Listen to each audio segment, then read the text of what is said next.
Good morning, South Tama Trojan fans. Welcome to District Wrestling across the state of Iowa. We are live from Williamsburg High School here today, and it is an exciting Saturday. The sun is out bright and shining today as a ton of fans are packing into Williamsburg High School Gymnasium here today for the district state qualifying meet. South Tama joining a whole host of schools from around central and eastern Iowa for a chance to qualify for the state tournament.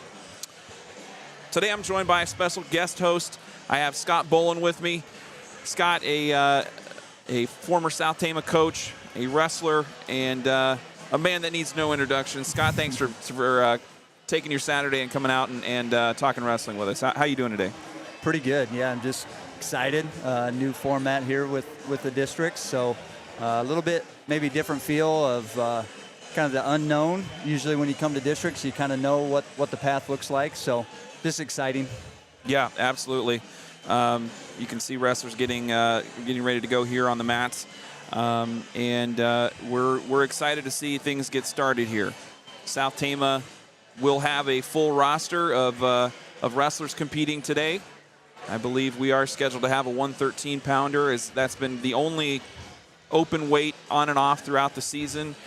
Giovanni Perez will step in and wrestle at 113, and we'll run down the starters for the Trojans here a little bit as we get closer to the start of things today.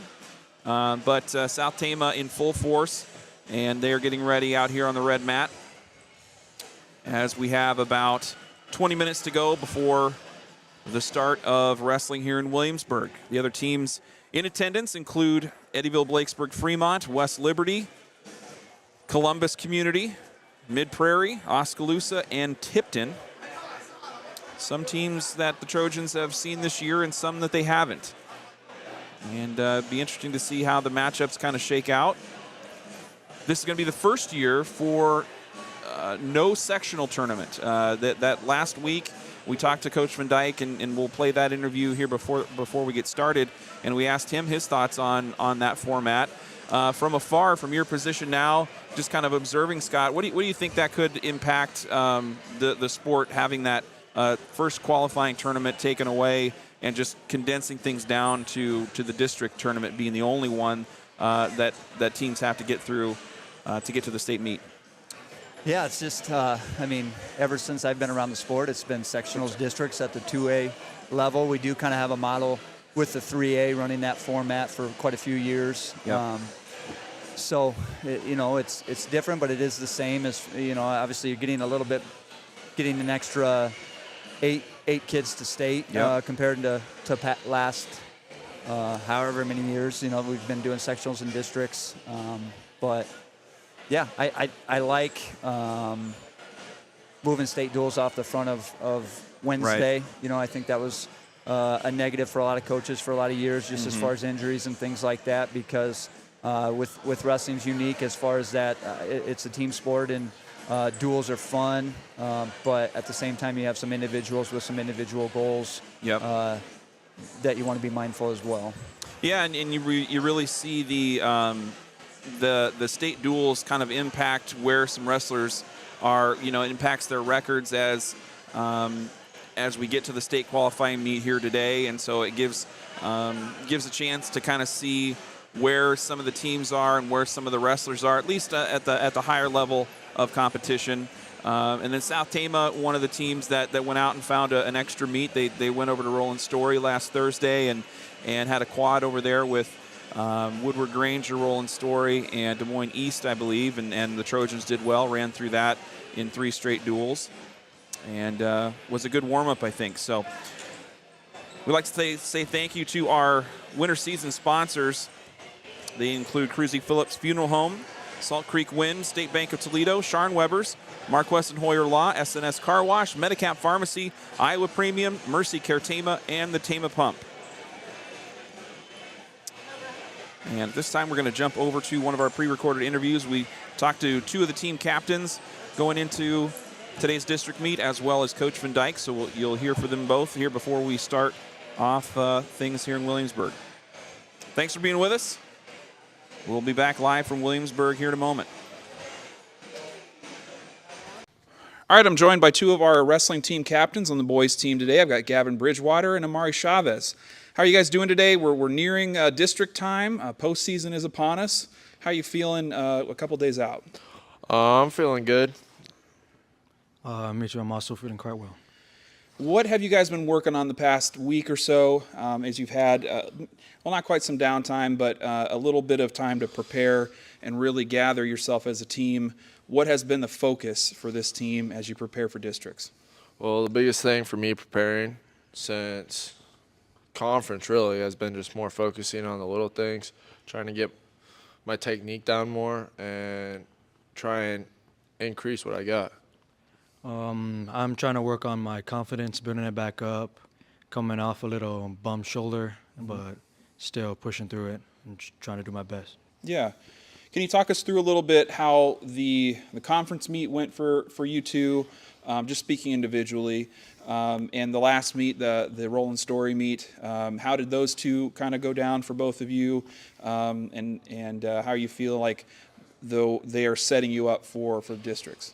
Well, first I think the Roland Story meet was more of like a confidence booster, more of making sure everything I've been working on is there.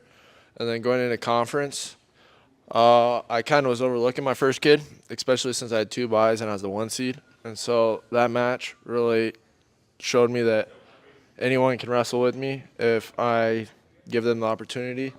And then I wrestled the number 5 kid in the state in the finals and went back to my normal and had to believe that it's another kid and I got to wrestle it like it's state. Same thing here for that Rolling Story. It's just honing in on what you got to work on and just get another good wrestling match and get you ready for that weekend. Yeah. And for conference, it was a little rough for me. Going in it, I was more mentally prepared than I probably was physically. So I tried pushing myself as hard as I can because at that point the shoulder was a little rough. I'm not really keen to blaming stuff on my injuries. Sure. I know I probably could have done a lot more. Yep. Any of the matches, I could have wrestled back for 3rd place. Yep. Yep. But still, can't think about it too much. Got to get ready for this next one. And how do you feel? What do you feel like the potential is for this team as they're heading into the postseason? South Tama is a perennial state participant with multiple wrestlers going each year for the past several years. We have a new format this year with the sectional tournament kind of taken out of the equation. What do you feel like the potential is for this group? I think the potential is really good, especially with how we wrestled at conference. We probably wrestled the best we have all season at conference, and that really opened a lot of people's eyes. And then going into districts, I think we have a really good shot at sending quite a few through, especially because we wrestled almost all of them. And so as long as we wrestle our match, especially like how we wrestled at conference, I think we got a good shot at sending quite a few through. Yep. Yeah, same there. A lot of people, a lot of guys stepping up from last year, and I like to see how we all grown. And there's a couple people at our team that have a really great chance of making it, and they'll probably show it when the time comes.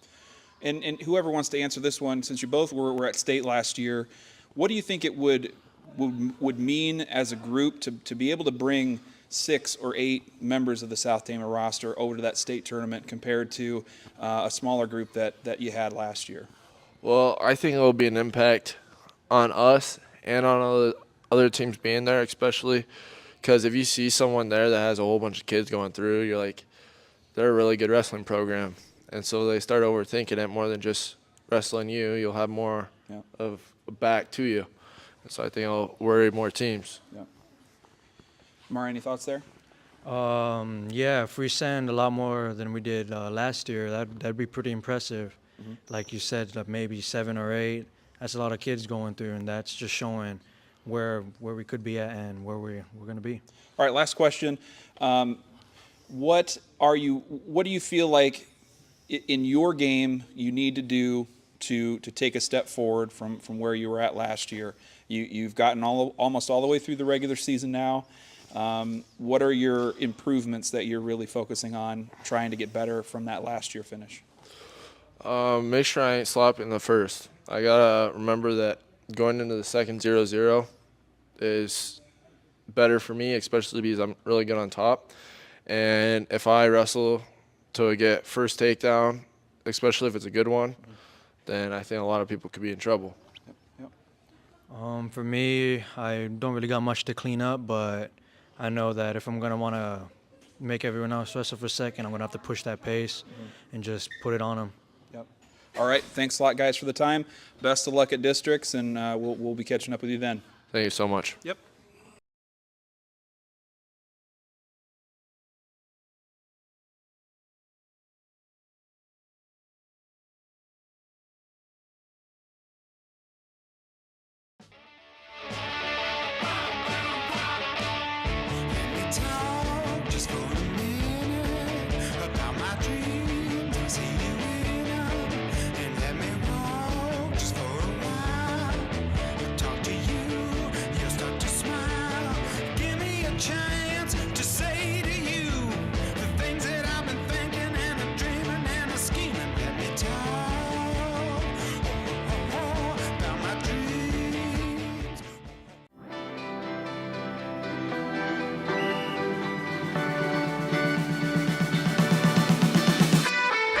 Sportsmanship means doing what's right, treating your opponent with respect no matter the score. The guy across from you works really hard to get to where he's at, so you should respect him, respect all the work he's put in. It always goes back to the golden rule, you know, treat people how you would like to be treated. I'm sure if you play sports, you've been around people who are unkind during the sport, but it makes it better and when everybody's kind. You're out there playing a sport, you're out there to have fun. You can still want to win, but always be kind. Remember, that's a human. Nothing you can say from the stands is going to change the call that they make on the field. No matter how hard you yell at them, they're going to stick with the call on the field. So it doesn't really help much. But what does help is encouraging your team when they're down, when the call doesn't go their way. Instead of yelling at the officials, try to help encourage your team and get them out of the funk that they're in and try and get them in the right direction.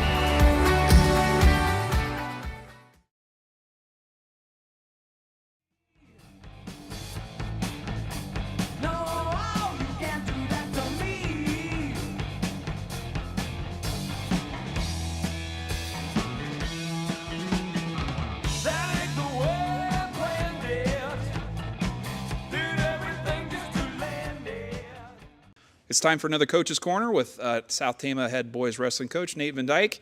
Nate, it's postseason time. Believe it or not, we've made it to another district wrestling tournament.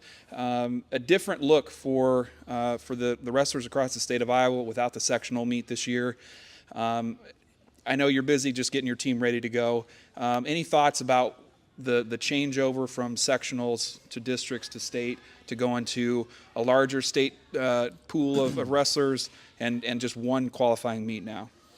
I think the biggest difference is maybe last week, where a lot of teams didn't have competition scheduled, so we were able to pick up that meet at Rolling Story. For the teams that don't qualify for state duels, that's, you know, you kind of want to stay in the routine as far as making weight and competing every week. So that's kind of the big difference. We're going to get ready for districts the same as we got ready for sectionals in the past and districts in the past. You know, it's just one less time. You have to get your wrestlers to peak, so maybe you got an extra week to push a little bit, but you always got to be careful because you want them feeling good coming into the postseason. Biggest thing is just building that confidence going into the district meet. So. Take us through, it's been a little while since we caught up with you. Take us through the conference meet and then where you guys went to Rolling Story. Just tell us a little bit how that went for your team. Okay. Looking back to conference, we had ups and downs there. Overall, pretty good showing. You know, we placed top 4 in the toughest two-way conference in the state. Only teams that beat us were Mount Vernon, Independence, and West Delaware, so 3 of the top teams in the state. Yep.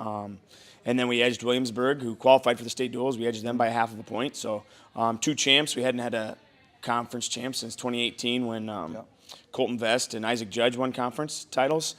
So we had Rudy winning it at 220, looked dominant. Bridgewater looked very well as well at 195, winning the conference title. So I think we were trending upwards coming out of the conference tournament. And even you go back to the belt when we wrestled at Belle Plaine, we wrestled very well. Yeah. And then last week we picked up 3 more dual wins on Thursday night. So I think just continue to build the confidence and trend upwards. So I think we're in a good spot overall as a team. I think we're in a pretty good spot mentally going into the postseason. What are some of the fine-tuning things that you guys are working on in practice this week? What are you preaching to this group as they try and get themselves ready for the kind of pinnacle of their season? Physically, nothing specifically. It's more individualized.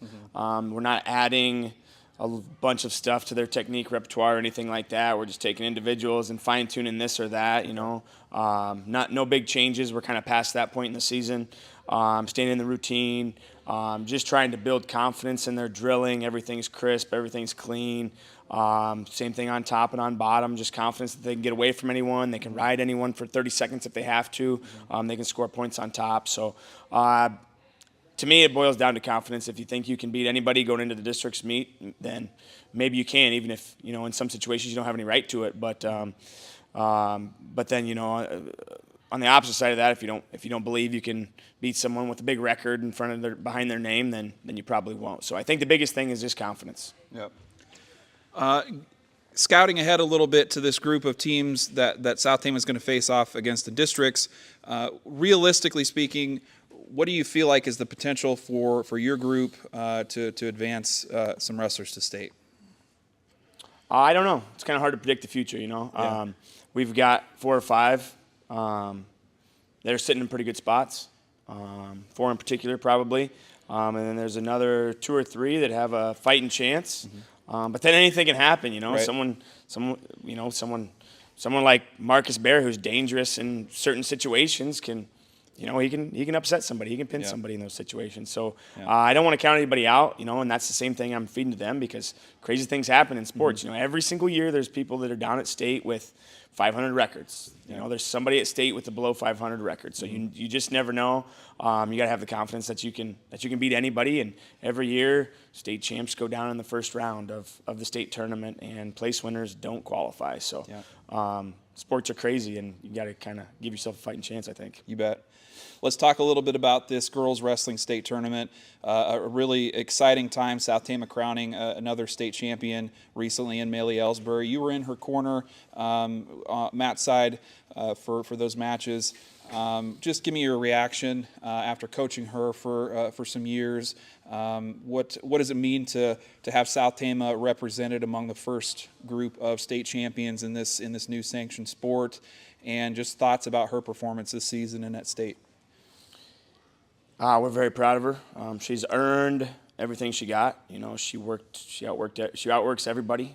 She's in great physical condition. It's hard for girls to beat her when she makes them wrestle for 6 minutes. And that's what we were kind of talking to her all before the match. But talk about someone who shows up early, stays up late, or stays here late. She's still here after practice, and she's getting ready to work with the youth.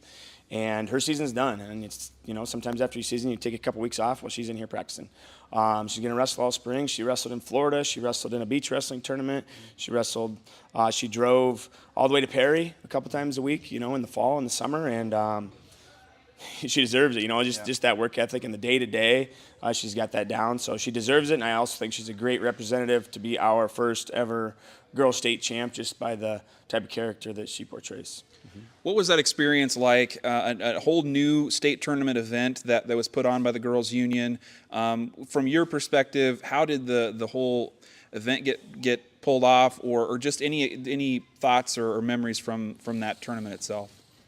I think it was great. I think it's obviously has that state tournament feel, and it was similar last year. You didn't have to qualify last year, so the girls had to qualify this year, which made it a little more elite, I guess. But it's exciting. It's a state tournament, it has that same feel.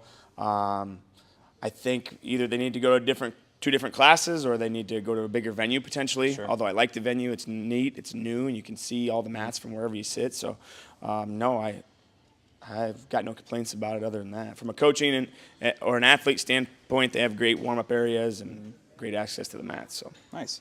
All right, well, thank you very much for the time. Best of luck to you and the Trojans over in Williamsburg this weekend, and we'll catch up with you again soon. Thank you.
makes me just feel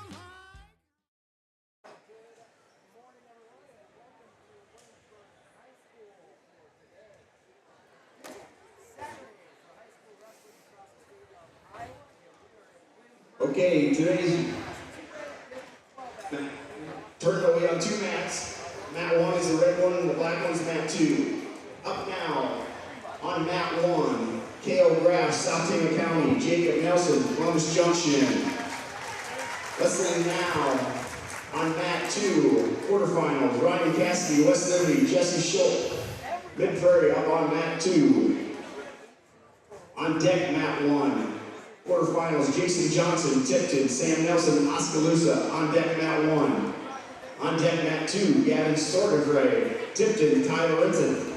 It's kind of neat too, once you pick South Tama as your team, it highlights them.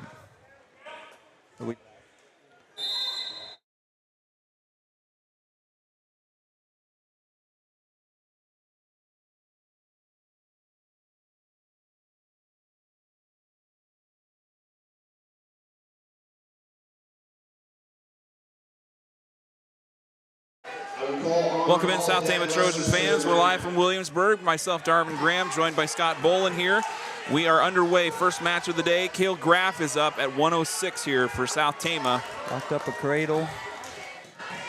And he's taking on Jacob Nelson of Columbus Community. He's kind of got a unique hold on the cradle. He's looking like he's got the 2 and possibly some back points here. Coming there. Good hip control there by Graff. Using his length to put some points down and really dominate in this first part of the first period. Yeah, he's gonna have a tough time pinning him just the way he had the hold on the leg, but way to build a good positive lead, 2 back. Jacob Nelson coming in with a 27-22 record, or at least somewhere close to it as we can best devise. Not ranked. Graff coming in over 500. Yeah, really good season Cale Graff has had down there at 106. Still working the cradle. Graff up 4-0, 20 seconds to go left in the first period. Over on mat 2 on the other side. It is West Liberty and Eddyville-Blakesburg-Fremont. Short time here, just good job in the period on top. So it's Ryan Cassidy from West Liberty taking on Jesse Stoltz of Mid-Prairie, actually, not Eddyville. Cassidy up 4-0 in that one. And so is Cale Graff going into the second period. 2 wrestlers start neutral, with Graff leading 4-0.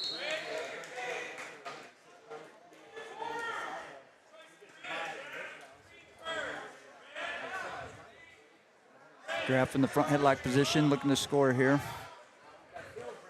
Oop. Forward pressure coming from Nelson. And Nelson trying to scoop himself around, scores the 2. Graff the reversal. Climbed out the back door there in a ball and chain situation, looking for a tilt. So try to get that elbow in the back. And getting close to that out of bounds line. 6-2 the lead for Graff here. Midway into the second period. This is the first matches of the day. Live from Williamsburg High School District Wrestling. Top 2 finishers in each weight bracket advance to the state tournament next week in Des Moines. Yeah, definitely an important match for Cale Graff to try to win on his journey to the state tournament. 6-2 now the lead for Graff, the sophomore. Got a lot of time in as a freshman at 106. He stays at 106 this year, and like you said, Scott has really progressed in his skills and has gotten better, more competitive. Yeah, definitely probably grew into the weight a little bit more than as a freshman as well. Had a really successful fall season with the South Tama cross country team. Had no doubt that's got to improve his athleticism, competing at such a high level with some state contenders there. Working on the chicken wing. Good sized South Tama crowd out in attendance here today. They're just in front of our cameras, so you won't probably see much of them unless they stand up, but good group from Tama Toledo. Got a short time here, looking to stay on top. And we go to the third. Kale's choice, we're going to go neutral. Over on mat 2, Ryan Cassidy still leads Jesse Stoltz.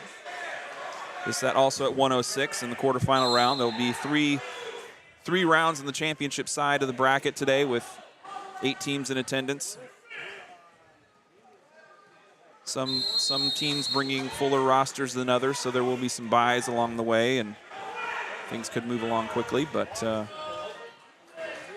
106 looks pretty full from what I can see. Yeah, looks like we got 7 wrestlers.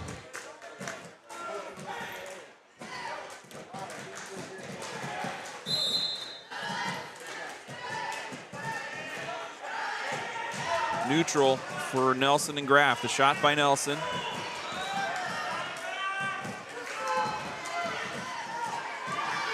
Okay, just got to try to bring his hips up.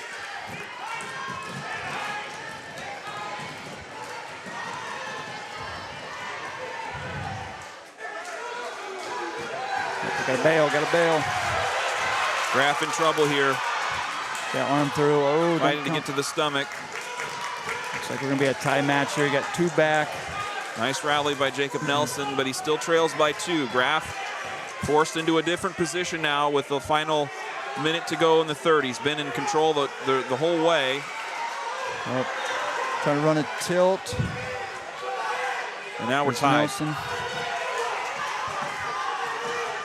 What a way to start this district tournament. Yeah. Trying to do that roll through tilt. Looking for points. Yeah, Graff on top. And the 2. Got a little loose when he was trying to roll through that tilt, and Graff able to swing his hips over and get the reversal 2. He's got 22 seconds here for a tough ride out. Ryan Cassidy over on mat 2 wins 8-0 from West Liberty. He advances in the 106 bracket.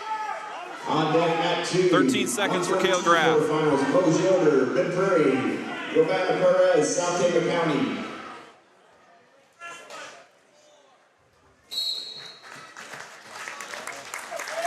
And that'll do it. Cale Graff advances, winning 8-6 against Jacob Nelson of Columbus Community, WMU. And will advance to the semis. One more match at 106. Up on the black mat, it's Gavin Sorgenfrey from Tipton taking on Ty Lorenzen of Oskaloosa. We move to 113. Excuse me, no, that's the 113 match up on 2. On 1, we've got 106. Yep, on 106. 106. Mat 1, 106. Jason Johnson from Tipton, 36-13. Sam Nelson from Oskaloosa. Looks like Jason Johnson with the fall will advance. Johnson coming in the 1 seed in the 106 bracket. And we go to the second. 2 seed. Johnson's. Oh, I'm sorry. Yep, 2 seed down on the bottom so side Schrapp of the gets bracket. Lincoln Schrapp from Williamsburg getting the bye. He advances to the semis. So who does Graff have in this next Graff round? will have Schrapp from Williamsburg. So a familiar opponent in the Wilmette Conference. But the temperature definitely turned up at a day like this, so you never know what could happen. Yep. Yeah, that's a fun part of districts. You get some kids that win some matches that maybe weren't supposed to, or record-wise. Yep. It doesn't look like they're favored, but everybody's 0-0 today. So up here on mat 1, on this red mat here, we've got Kyler Provin, a junior from Williamsburg at 113, taking on Ian Estudio from Columbia's WMU. Provin coming in 34-14. And Estudillo 21 and 22. And the win by Kyler Provin. He was the district qualifier last year. Wrestling, I'm sure, matching up with Gavin Jensen, one of the ranked wrestlers for the Williamsburg Raiders, making that competitive On deck, Matt 1, wrestling room. 126, Gavin Roth, Tipton. Anthony Fitton, Williamsburg. On deck, Matt 1. Next up for South Tama will be Giovanni Perez at 113. Yep, he's on deck on mat 2, and then Eli Brandon will follow his match. He's in the hole on mat 2 as well.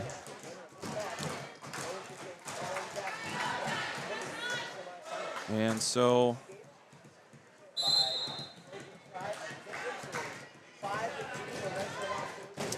up on mat 2 right now, we've got Ty Scorpel from Columbus coming in with a 34-8 record.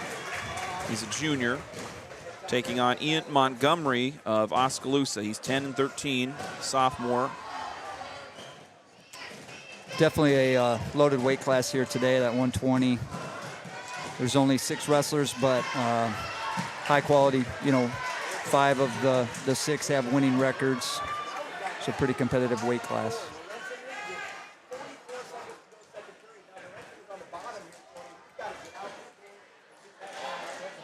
$118 to go here for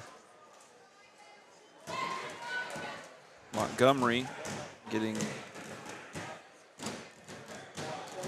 dominated pretty well by Scorpel.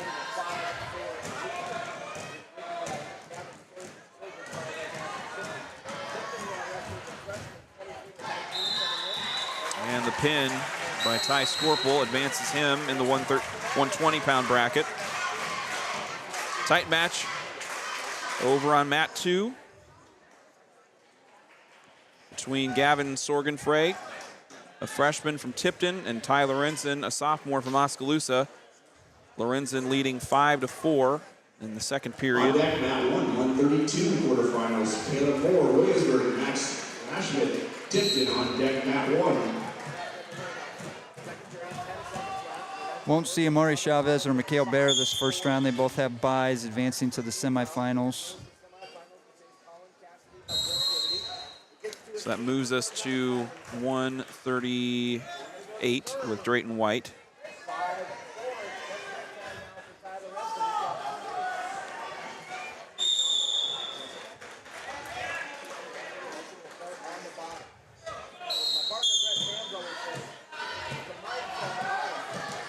Up on mat 1 here, we have Anthony Fenton from Williamsburg, a junior, taking on Gavin Roth of Tipton.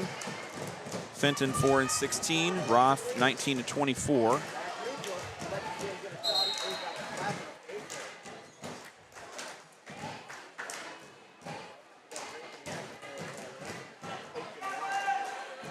Those two tie up in the middle.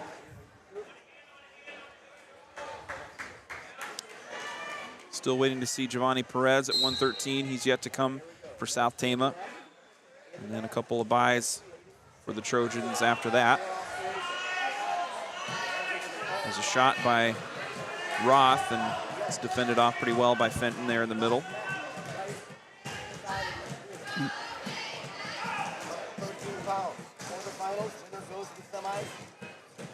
Fenton shoots again.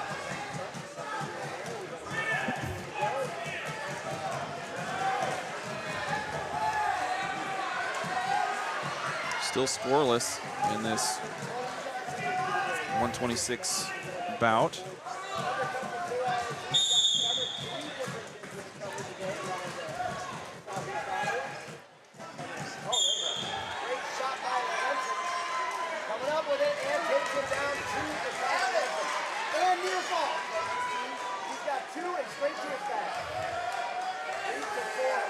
So we'll go right into, after the conclusion of this quarterfinal round, which is a little bit, some time away. We're going to go into a consolation round right after that, and a semifinal round, probably running one on one mat and the other on the other. We have 2 mats running here today, and then it'll be a 25-minute lunch break after that. So we've got back-to-back wrestling for 2 rounds, then a break, and then consolations, then the finals and the place matches, and then wrestlebacks at the very end of the day.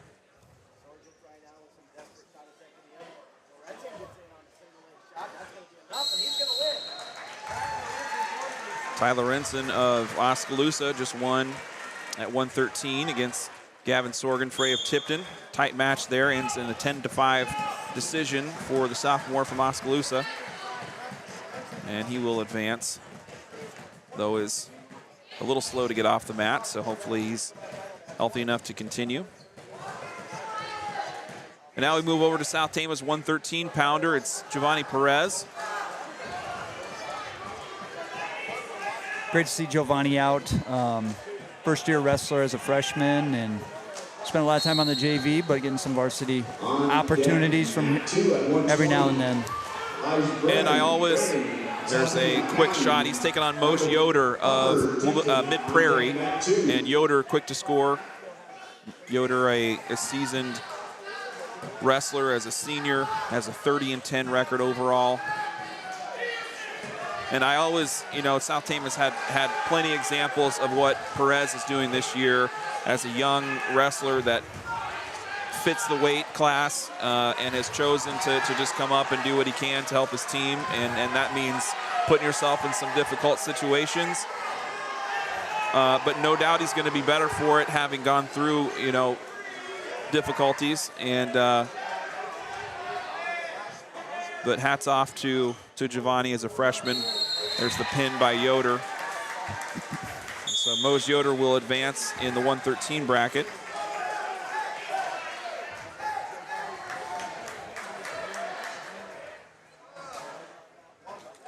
We'll have Eli Brandon coming up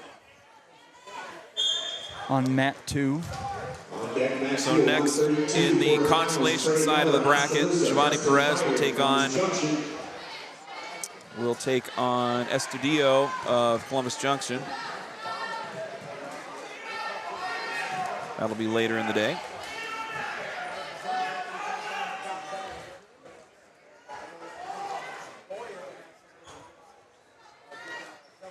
Two to two score here on mat 1 between Gavin Roth of Tipton and Anthony Fenton of Williamsburg.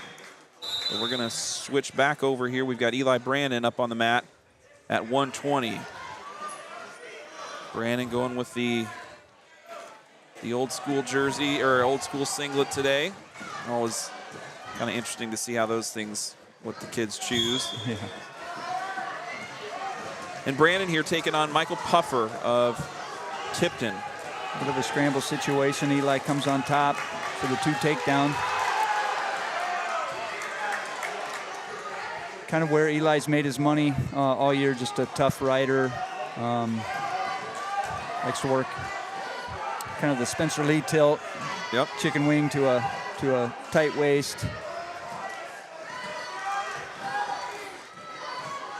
And so Brandon in control here, leading 2-0.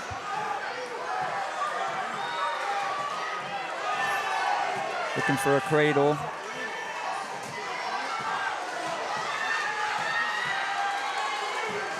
Still a close match over on the other mat. You can probably hear the crowd a little bit getting intensified. It's a 2-point match in the final period. Brandon working the tilt. Puffer able to roll through. No back.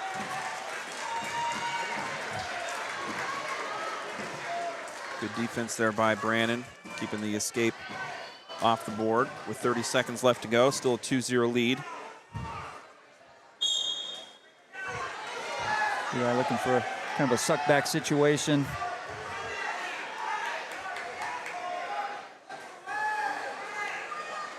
Brandon, a pretty long wrestler at 120, can be a problem for a lot of his opponents. Got the cradle locked up. Nice to get some He's got it back tight enough. points.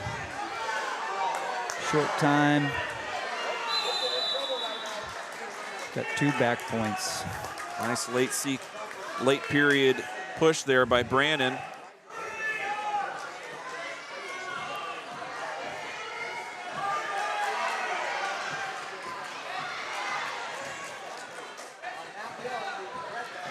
Looks like Puffer's going to choose down. A little surprising. Eli riding him out most of the first period, but maybe he sees something down there that he can exploit. We'll see how Brandon does again on top. Over on mat 1, it is Gavin Roth going on for the win over Anthony Fenton of Williamsburg, 4-2. Again, Brandon's got Puffer in a cradle. A little bit more time. On deck, mat 1 at 1:32. Another 2 count, 2-point near fall. Jason Borson, West Liberty on deck, mat 1. Eli getting a little sloppy here, looking to recover. Brandon manages to get his hips out of the way and stays off the reversal. Able to get his legs in, and he's getting a count here from referee Bobby Yelich.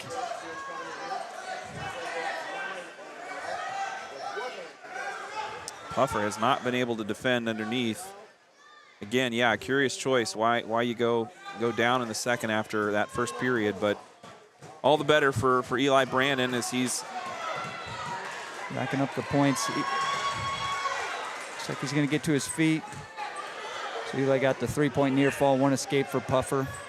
45 seconds on the clock left in the second period, but a 9-1 lead for Eli Brandon, the junior, with a 33-10 record. South Tama's one of 2 district qualifiers that did not advance left on this roster.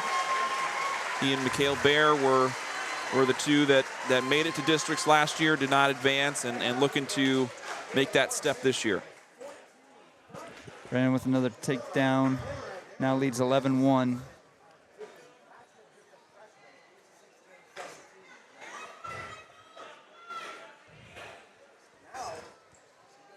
On deck, mat 1. Go out of bounds. Drayton White, South Tama. Blake Johnson, Gonna end the period on top. So we have a new match on mat 1. Colin O'Cork, 16-10 from Mid-Prairie against Jason Borson from West Liberty, 5-28.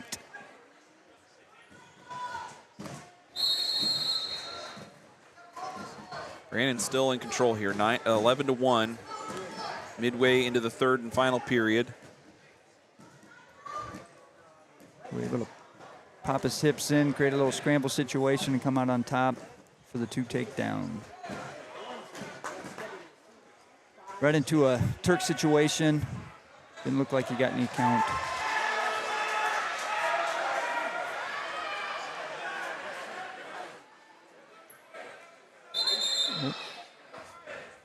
And potentially dangerous call will stop the action and move things back to the middle.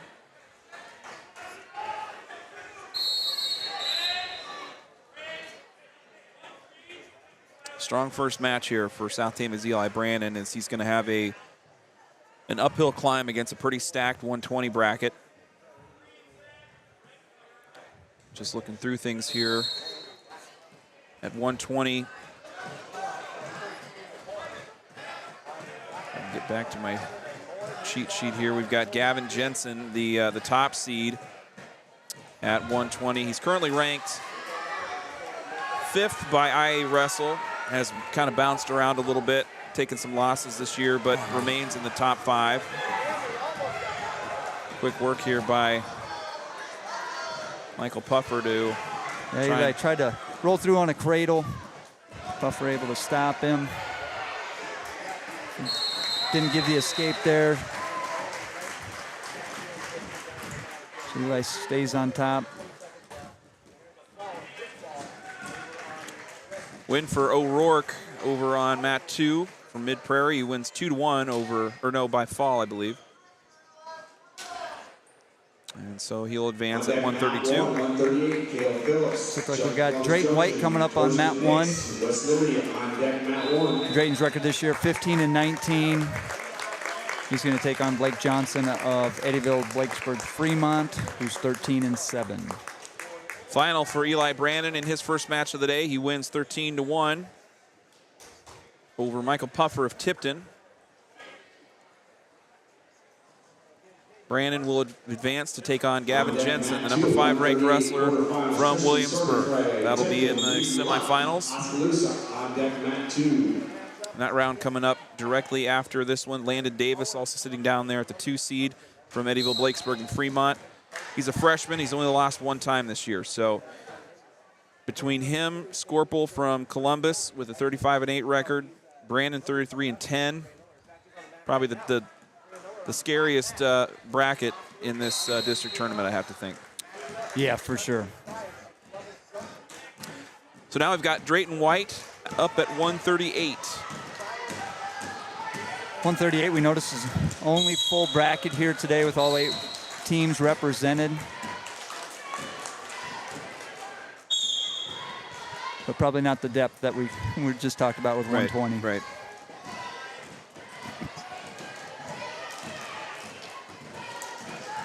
Wrestling over on the other side right now is Trey Miller of Oskaloosa taking on Preston Pryor of Columbus. Pryor a senior, Miller a senior, and Miller leads 2-0. Drayton White with takedown here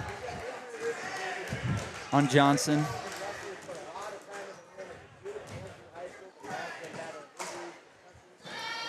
Looking back, I think you see Eddyville-Blakesburg at Pella.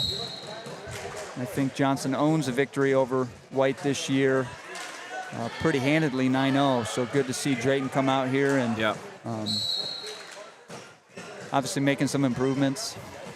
And coming back from an injury too, he's missed a little bit of time this second half of the season, and coming back looking strong here in his first district round match.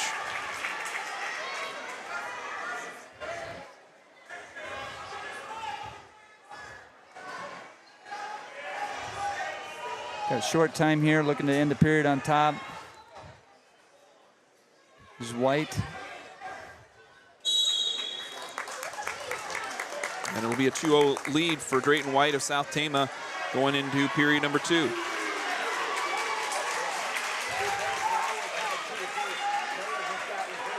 White's going to pick neutral. Johnson, kind of a lengthier wrestler, so might not be too bad of a choice.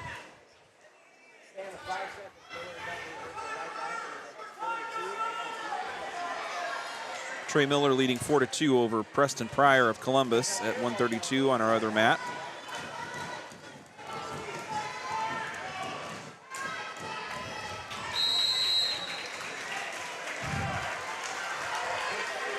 Drayton White attempting a headlock here, kind of gets into a scramble situation. And out of bounds. Yeah. Coach Van Dyke encouraging, stay out of the headlock. Good moves, leg attacks.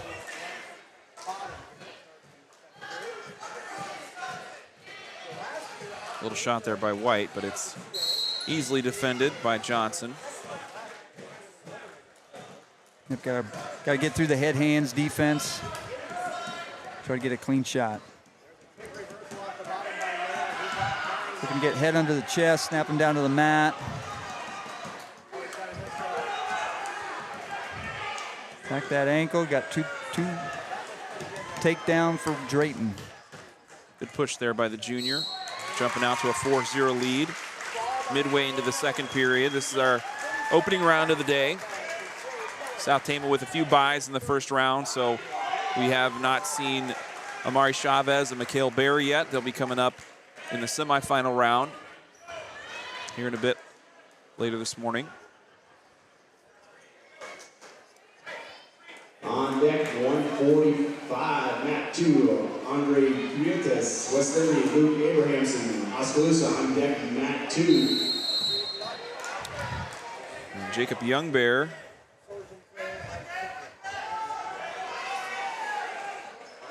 will be up next for the Trojans.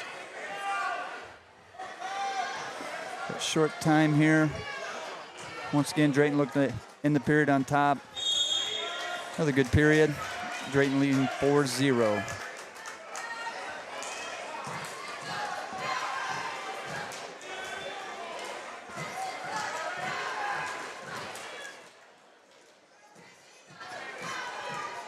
So should White advance, he will take on either Tristan Sorgenfrey from Tipton or Reed Luck of Oskaloosa. Sorgenfrey, the 1 seed in this 138-pound bracket. But a full period to go here, and a dangerous wrestler in front of him. Yep, Johnson picked top this third period. Just kind of probably speaks to his ability on the mat. And so far, Drayton's been able to stay out of this position. So he's got some work to do. He did a good job right off the whistle, getting up to his feet. He's got to continue kind of working up, building his base.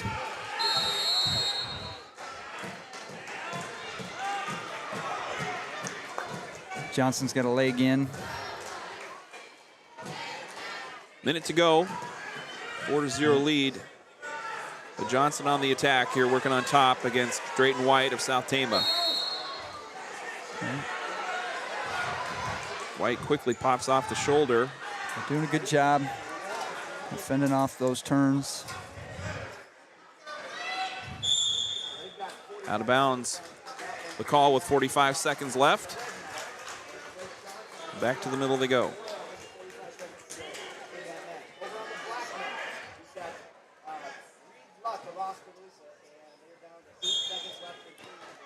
Drayton once again kind of explodes right off the whistle, gets to his feet. He's got a battle here. Kind of in a scramble situation. Looking like he's going to come out on top here. 2 reversal with the cradle locked up. And Johnson able to get himself rotated. Will avoid the cradle for a moment, but still in play for White as he's got the neck controlled. And good position for here for Drayton. Nowhere for Johnson to go, and that's good for Drayton White here. And the pin. Oh, wow. Great to see the match finished off like that. Coach Van Dyke loves the points. And Drayton White for South Tama will advance. Yeah, just a great win to turn around from a 9-0 deficit just a couple months ago and turn that match around. So great job to Drayton White. Over on the black mat, White will take on the winner of these 2 wrestlers. This is Tristan Sorgenfrey leading 4-0 over Reed Luck of Oskaloosa. Winner will face Drayton White in the second round.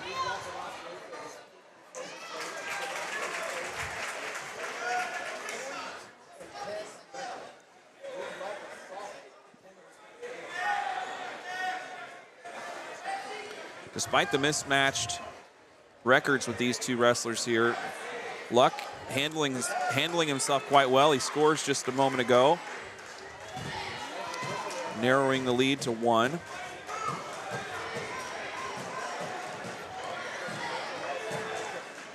Over on the red mat, still at 138, it's Columbus's Cale Phillips taking on West Liberty's Torsten Nixt. On the bottom half of the 138 bracket. And a quick response there by Sorgenfrey, scoring some back points, pushing the lead to 6. 9-3 the lead. Sorgenfrey up against Luck from Oskaloosa. Reminder, tonight we're going to have girls regional playoff basketball. Tip-off is at 7 p.m. from Vinton-Shellsburg. We'll have that as a audio-only broadcast here on Trojan Country. So if you want to tune in and see what's going on with girls basketball, they have their first round playoff game tonight. So we'll have that live later this evening.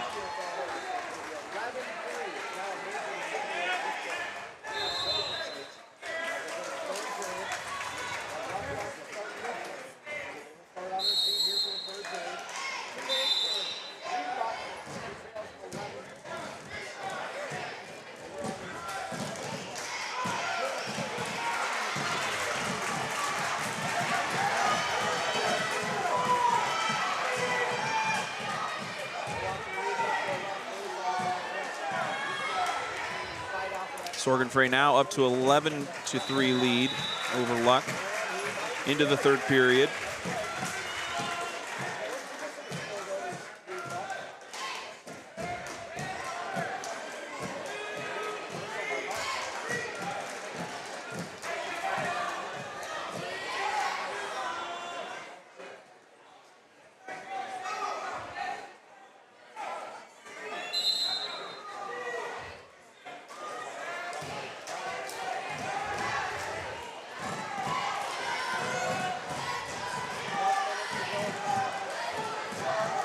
So up next for the Trojans, we'll be looking for Jacob Youngbear at 145. We're at 138 right now. Yeah, it looks like Jacob will be up on mat 2. He's in the hole. Okay.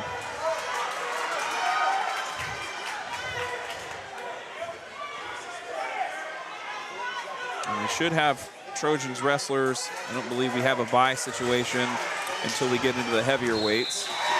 We have Gavin Bridgewater and Rudy Papaki will have buys. Looks like we have Cale Phillips of West Liberty winning by fall. Columbus on mat 1. On deck, mat 1, 145, Landry Gingrich, Mid-Prairie, Brett Santiago, Williamsburg on deck, mat 1.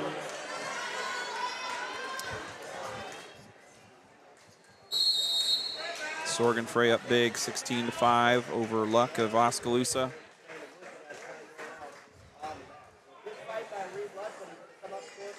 And Sorgan Frey goes on to the win. He will face Drayton White in the semis, but he's heading to his coaching corner looking a little whipped. So hopefully White can come out strong and make a match of it. We should be feeling good after, that first round win. Yeah. Came out pretty clean, it looked like. Yep. Eddyville-Blakesburg, Jacob Youngbear, South Tama County on deck, mat 2.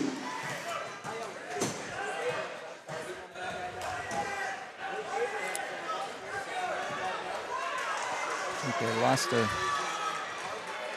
track clock on mat 1 here. Action continues. Looks like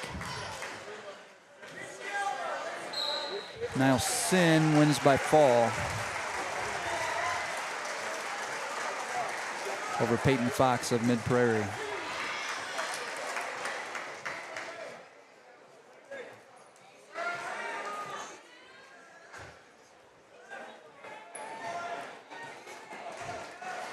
On deck, mat 1, 145, Dante's On the black mat right now, we've got Andre Fuentes of West Liberty taking on Luke Abramson of Oskaloosa. Abramson leading 2-0 in this one.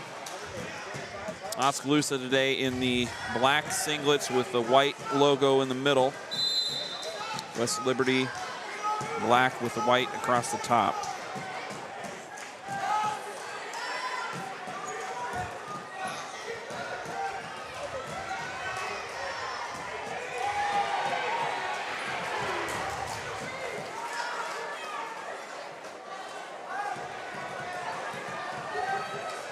It looks like I was wrong earlier. I think 145 has 8 wrestlers as well, so 138, 145. Nice.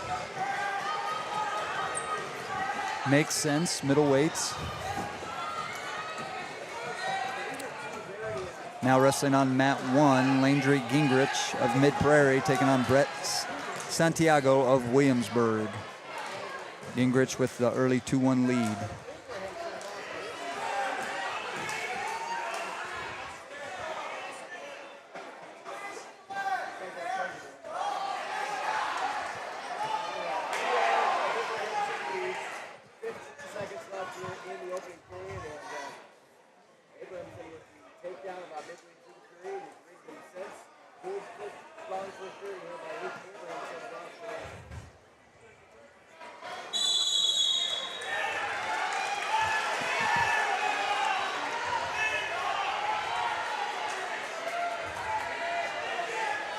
Action just getting ready to resume here on mat 2.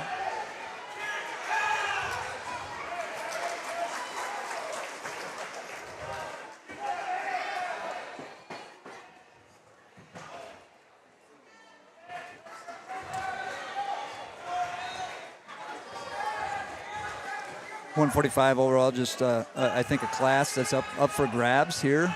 Oh yeah. Not a lot of depth. I think the number 1 seed is our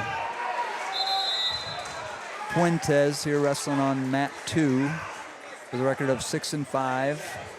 So I think if I'm Jacob Youngbear, I'm excited about the opportunity today. Yeah, absolutely.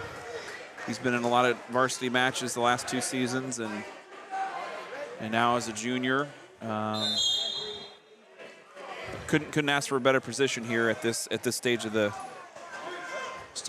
postseason. Yep.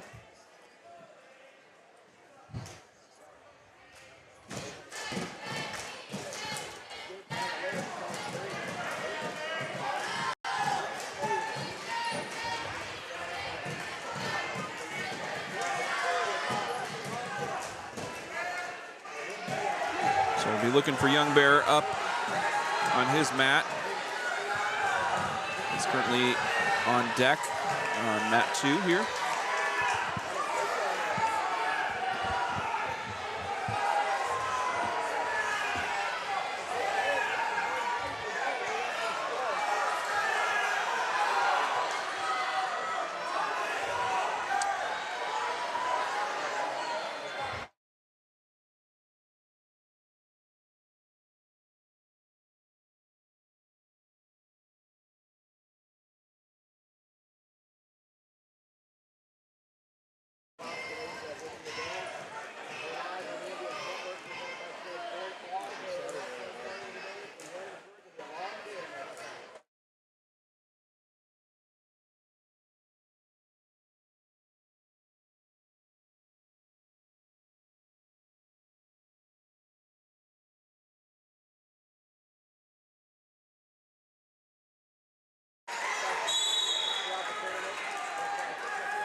I still got.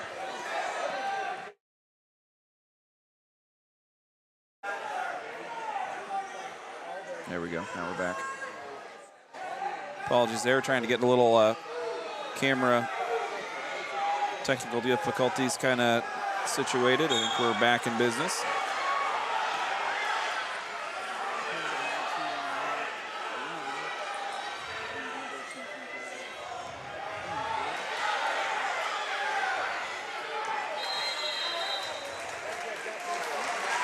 Got some back points, and Santiago will take the lead 5-4 as we move into the third period. They're having a little trouble with the track clock, so I'm able to follow along on the dashboard here on the website.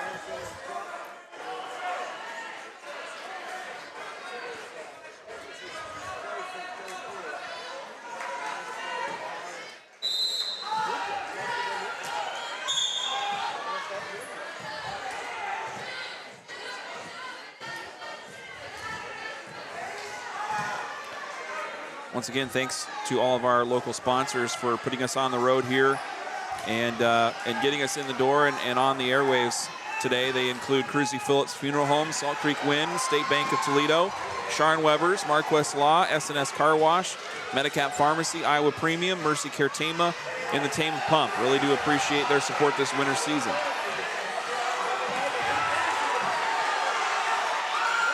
And here's Gingrich trying to mount a comeback against Santiago of Williamsburg in the red and black. Gingrich from Mid-Prairie in the all-black singlet.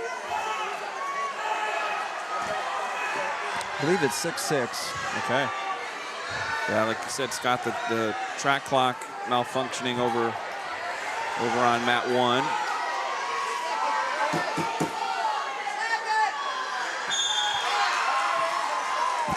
Winner by fall, Abramson of Oskaloosa, 7-22, knocks off the number 1 seed, Fuentes of West Liberty. So it's going to be an exciting weight class. And that'll bring up Jacob Youngbear, South Tama. There's the comeback, come from behind takedown for Gingrich. Landry Gingrich will advance from Mid-Prairie, taking down Brett Santiago. And here we jump over to Jacob Youngbear of South Tama. On deck, mat 2, 152, Levi Van Gosler, Eddyville. Evan Phillips, Mid-Prairie on deck, mat 2. And we got Youngbear taking on Nathan Curry, a junior from Eddyville-Blakesburg-Fremont. And it's Curry to score first. Curry coming in 13-13. And Youngbear 21-22 overall as a junior.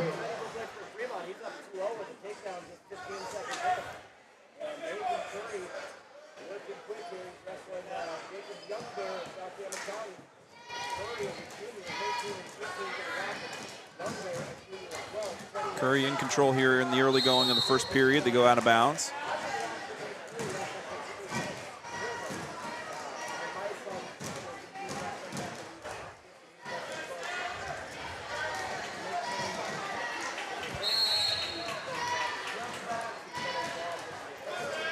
Very similar record-wise. Nathan Curry, 13-13. Jacob Youngbear, 21-22.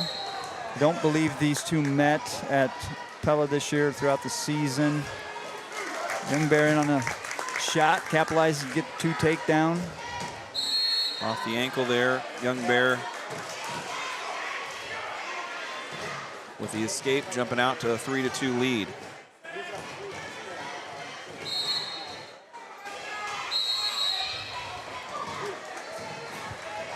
Throw by the junior.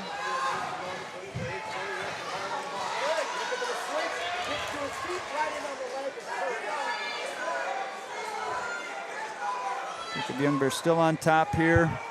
Kind of looking to recover, got out in front. Curry with a little bit longer body. Youngbear going to have to use his strength and speed. Just kind of scoot behind here in this situation. He's got the ankle hooked, which is good. I try to break that grip and get back behind the arms. A little scramble situation. Curry on top. Back points coming there for Curry. Yep, we got short time.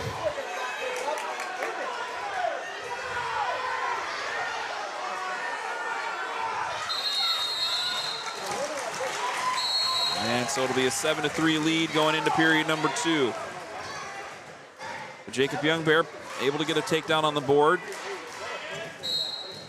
Just needs to kind of remain focused and start a new period here.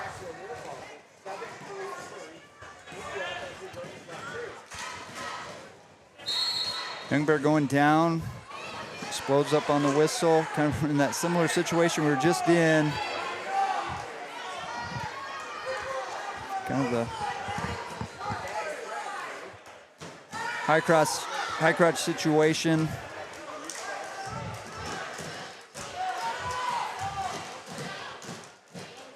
But Curry has been just kind of moving things. Been I don't want to say he's been the aggressor necessarily, but he's been moving Youngbear around the mat here a little bit. Youngbear able to get to 2, got his leg out, looking to work a cradle situation, put him on his back. On the shoulder, back points coming. Yep, 2 count. Critical points here in the middle of the match for Jacob Youngbear. Tie it up, 7-7. Now it's getting a little sloppy here with his head down. He's really going to have to get that half Nelson out. Give up the reversal, down 9-7 now. Minute to go in the middle of the C here in the second period. Jacob Youngbear back in the bottom position. Going to be some exciting matches here at this 145-pound weight class. I think so too. We've had one come down to it already.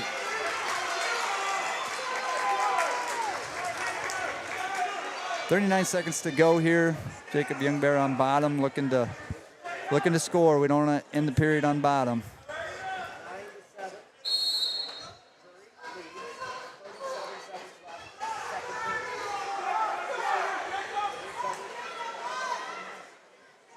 The winner will take on Abramson of Oskaloosa, who upset the 1 seed Andre Puentes a few moments ago in the semis.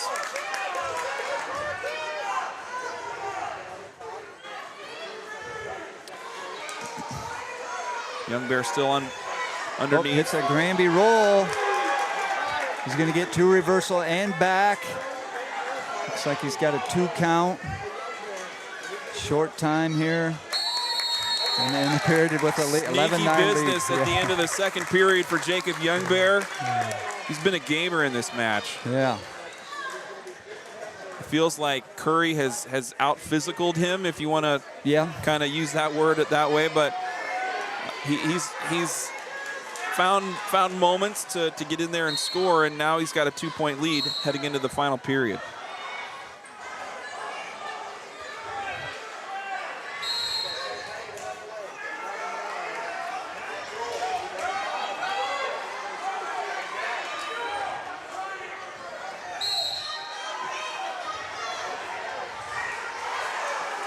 Working on a double chicken wing situation. Got Curry on his back, Young Bear.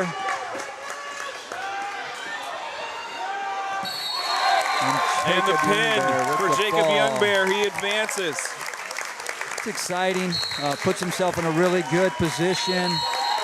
Obviously, at a district, you got the wrestle back, but you always want to stay in control of your own destiny, staying on the front side of the bracket. You're going to come into a semifinal with Abramson of Oskaloosa, who Jacob does own a win this season over. So that's exciting for Jacob Youngbear. Absolutely. So the upset on the top end of the bracket, and Youngbear able to go from an opponent he hadn't seen to somebody he's not only seen, but somebody he's beaten earlier in the season. So again, not a better position that Jacob Youngbear could ask for, and he's put himself in that position through a really tough fought match here in round one. Up on the mats right now is... Yeah, it looks like mat 1, we got Dante Zuniga from Columbus and Wyatt Lashmitt from Tipton. That last match of 145. That's like the red mat on your screen at the moment. Zuniga in the blue, a senior with a 17-15 record. Lashmitt, also a senior from Tipton, in the yellow and black. He's underneath at the moment, midway into the second period. Zuniga leads 2-0.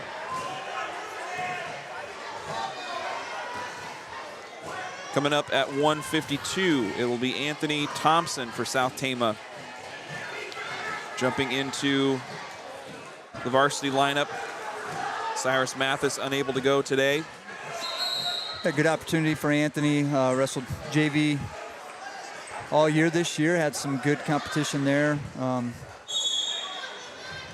Take advantage, right? Take advantage of the opportunity and see what you can do. Anthony's going to be up on deck on mat 2, followed by Kinzer Jeanette at 160 is on the hole on mat 2.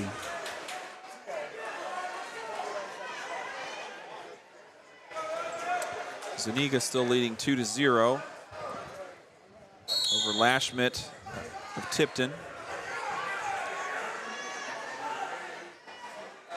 On the flip side, we've got Levi Van Donsler of Eddyville-Blakesburg-Fremont leading 2-0 over Evan Phillips of Mid-Prairie. This is quarterfinal action. Van Donsler and Phillips at 152.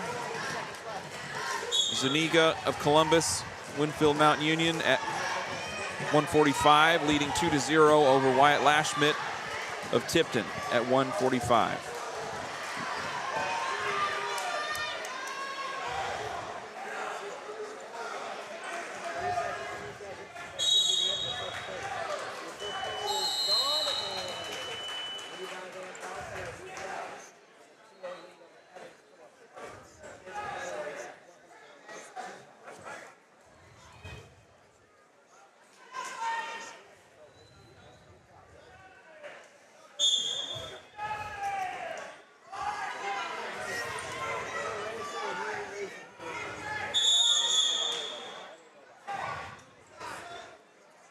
Zuniga underneath here as they start the third period on mat 1. He leads 2-0. Zuniga, the 2 seed today at 145, the 17-15 record.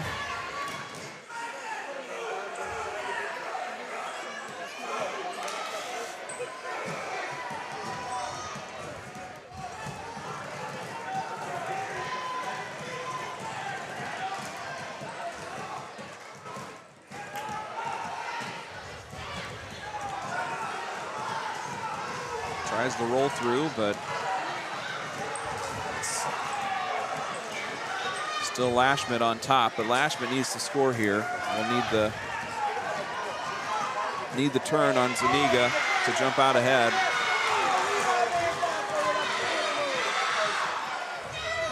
Some exciting action over here on mat 2. Van Donsler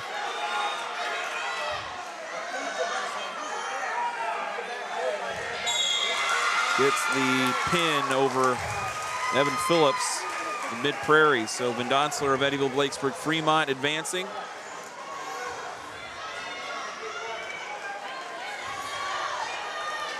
And that'll bring us to 152 in South Tama's Anthony Thompson. Coming up from the JV ranks to step in for the Trojans. South Tama County on deck, mat 2. Thompson taking on Tristan Miller of Columbus Winfield Mountain Union. Miller an 11-2 record. He's a senior. Thompson wrestled one match. I believe it was the Benton duel early in the season. And he will bookend things here at districts, stepping in at the last minute, 152. And on a single leg, got it up in the air, looking to see if he can finish that down on the mat.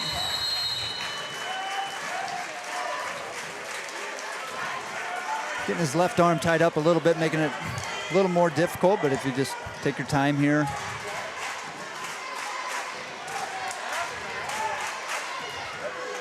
Miller able to kind of sit Thompson on his butt and get him over for the 2 takedown. On deck, mat 1 at 160, Kane Hall, Eddyville-Blakesburg, Bryson Garcia, West Liberty on deck, mat 1. Miller working on the wing. 2-0 lead for Miller, working on top against Thompson. Official holding 2 count. Dangerous position here for Thompson. 45 seconds left to go in the pin. Miller will advance. And Thompson goes down in the quarterfinals. Good effort there by South Tama's Thompson. Getting put in an unexpected position and answers the call nonetheless. Coming up for the Trojans, now at 160, it's going to be Kinzer Jeanette, the sophomore with a 6-20 record. He's taking on Braxton Heffernan of Tipton, a sophomore with an 11-8 record.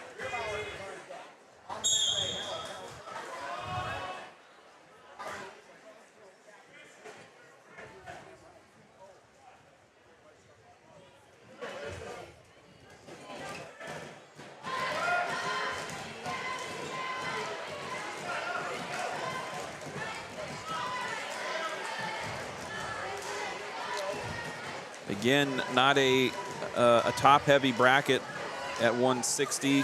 The top seed is Cale Moore from Williamsburg. He holds a win over Jeanette this year. Moore with a quarterfinal round bye.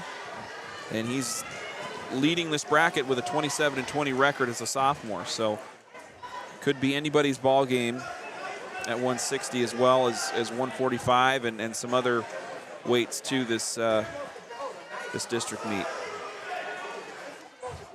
Still scoreless, Jeanette in the center, trying to find an angle.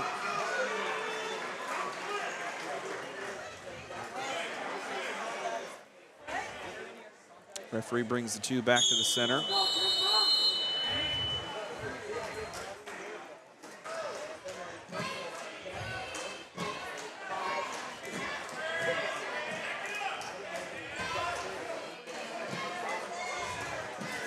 Kinzer a little undersized this year at 160, and it shows in this match maybe more than in others, but been able to battle well physically this year.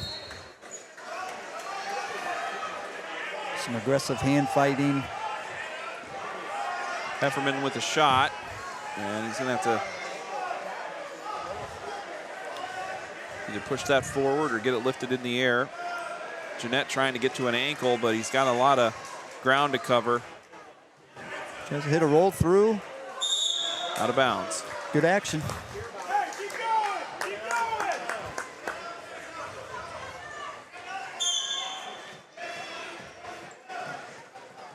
And Jeanette, one of those underclassmen, pretty athletic kid, all kinds of potential to improve and grow as a sophomore. Will get himself into more varsity situations, I think, as he's a multi-sport athlete, and should look to continue to be a contributor for this wrestling squad in his upperclassman years as well. But Close match here so far. Going into the second period, no score.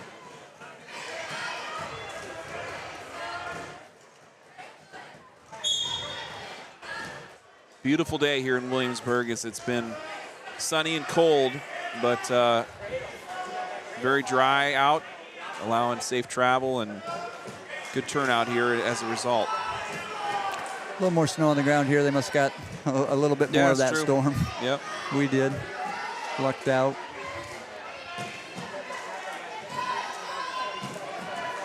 Jeanette chooses down. Begin the second period.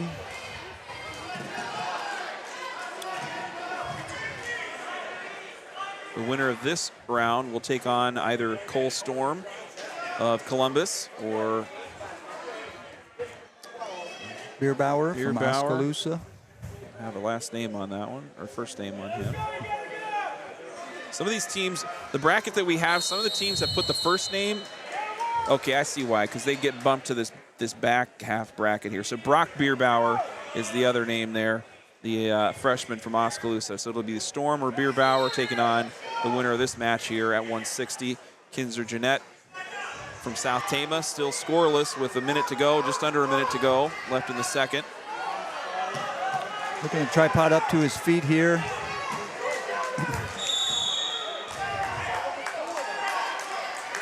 Jeanette pops right back up, try to stay active and keep the body language right.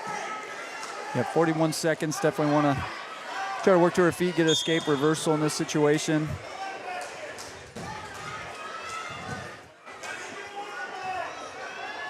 Getting his wrist tied up.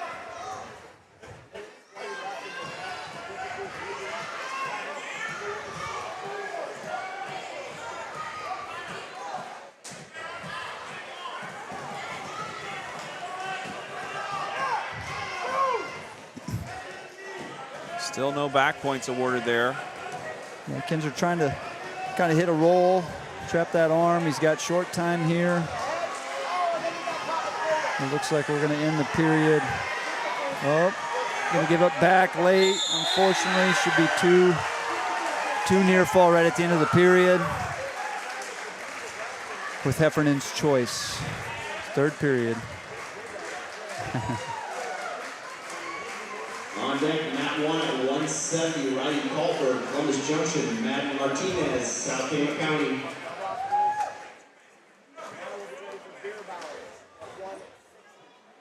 Official talking things over with the Tipton coach. I think he flipped the coin, which kind of confused since it's third period. Oh, right. And Heffernan's going to go down, start the third period. Kinzer Jeanette from South Tama, the sophomore, wrestling here at 160. He trails 2-0 as we start the final period in the quarterfinal round. Got a cross wrist tied up right now. You're looking for a wing or a tilt possibly out of that situation.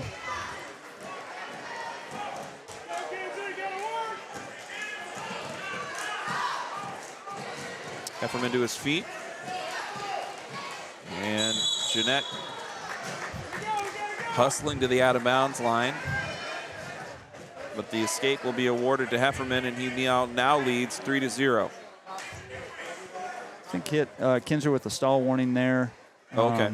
Trying to kind of run him out of bounds instead of trying to wrestle in that situation. And I don't know if that must have been his second warning, or he possibly awarded a fleeing the mat call. There you go. Trying to push action out of bounds instead of wrestling in the circle.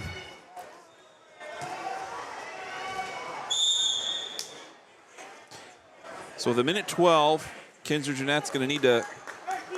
Oh, that was his second stalling call, so that's where that point comes from. We need to find some offense here. He's on top with over a minute to go, but Yeah, you get in a situation late in the third period, whether you keep a guy on top, or I'm sure Coach Arp, Coach Van Dyke are thinking about putting it on his feet, possibly go feet to back. Yep. Looking for a big move.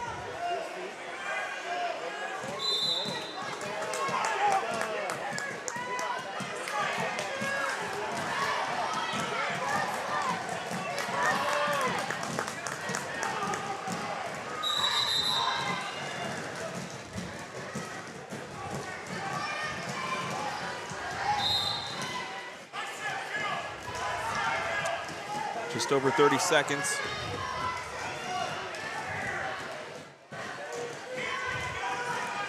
Still not a lot going on top for Jeanette.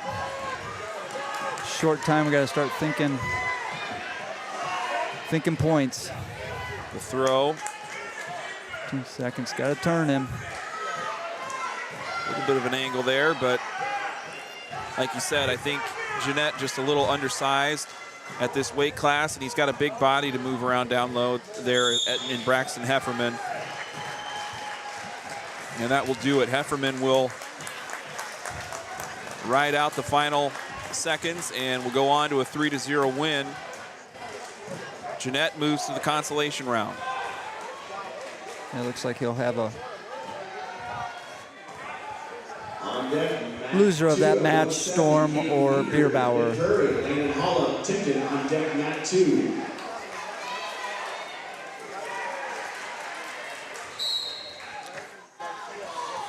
Coming up on to mat 2 here is Cole Storm from Columbus Westfield Mount Union and Brock Bierbauer of Oskaloosa. Storm with a 36-11 record from Columbus, and Bierbauer with a 4-14 record, and it's Storm quickly in control.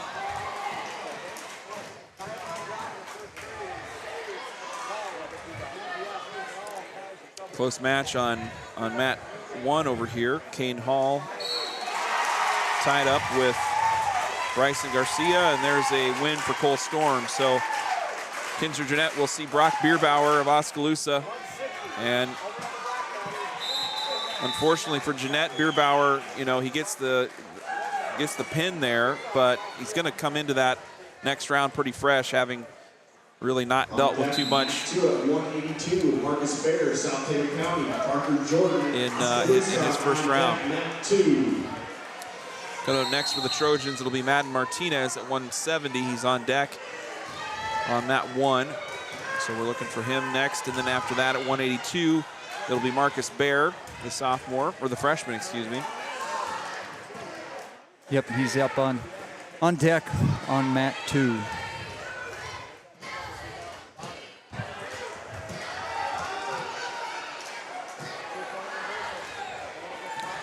Now at 170, we've got Caden Meter of Mid-Prairie in the yellow and black, taking on Landon Holub, a junior from Tipton.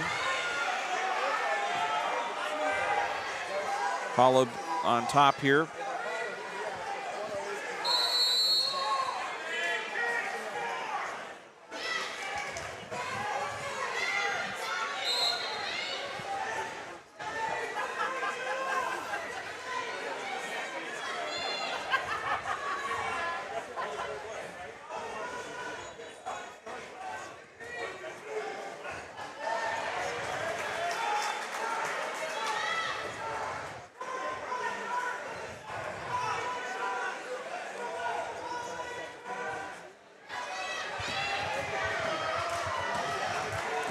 Trojans bringing in 3 returning state qualifiers from last year's state tournament, and Amari Chavez, Gavin Bridgewater, and Rudy Papaki. Each of those wrestlers getting an opening round bye in this district tournament, so they'll have the benefit of starting things in the semifinals. There's the pin by Caden Meter over Holub of Tipton. Going to bring up Marcus Baer, South Tama. He is taking on Parker Jordan of Oskaloosa. Parker Jordan's got a 18-17 record. Marcus Baer 19-17. So similar records. I believe when these two teams would have met, Marcus was still wrestling 195. Yep. Little movement at the bottom end of the roster for South Tama, with Baer going to 182. Marcus kind of got whipped over there right to his back, unfortunately, and tough spot there. Yeah, Jordan for wins, the freshman. Wins by fall. And so just like that, Baer will go to the consolation side. Tough moment for a young wrestler like that to kind of have the first round go like that. Yeah, the benefit is young. He can learn from those situations and be ready to go next match. Next up for South Tama is Madden Martinez. We got him up here on mat 1 in the red mat. And he's taken on Riley Kahlberg, a sophomore from Columbus Winfield Mount Union. Kahlberg 33-17 as a sophomore. Martinez coming in 10-21 as a freshman.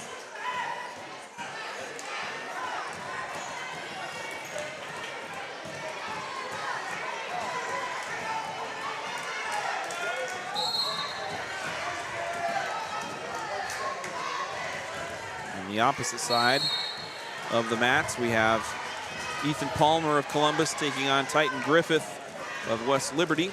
They're currently scoreless at 182. Madden in on a high crotch.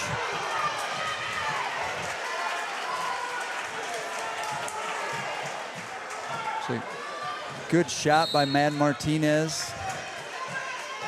Martinez in the green band, so if you're looking at the score clock, that's Martinez's score. Still scoreless, though, with a minute to go in the first. Really digging underhook. Martinez looking for that high crotch. Having an upper body situation here with over and unders from both wrestlers. Kind of a 50-50 opportunity there. 2 quick pins. Yeah, Kahlberg coming on top of that situation and winning by fall. And so Martinez falls to Kahlberg of Columbus. And as a sophomore, that's a big-looking body for a sophomore kid right there. Kahlberg looking to be dangerous at that 170 bracket today. On deck, mat 1 at 195, Brian Rydell, Williamsburg, Joe Ayers, and West Liberty on deck, mat 1. Have a couple buys here at 195 with Gavin Bridgewater being the top seeded wrestler here today. Same with Rudy Papaki at 220. So our next wrestler will be Nathaniel Pomerez at heavyweight. We're going to take a quick break here while we have a stop in the South Tama action. And you're going to hear a word from some of our sponsors. And we'll be back with Nathaniel Pomerez in the quarterfinal round at heavyweight. Thanks for joining us here on Trojan Country. Located in the heart of corn and cattle country, Iowa Premium procures and processes only corn-fed Black Angus cattle that come hand-selected from family farms in Iowa and neighboring states. As Tama County's largest employer, the team at Iowa Premium are an anchor, not only in the beef industry, but throughout eastern and central Iowa. Iowa Premium, a national beef company.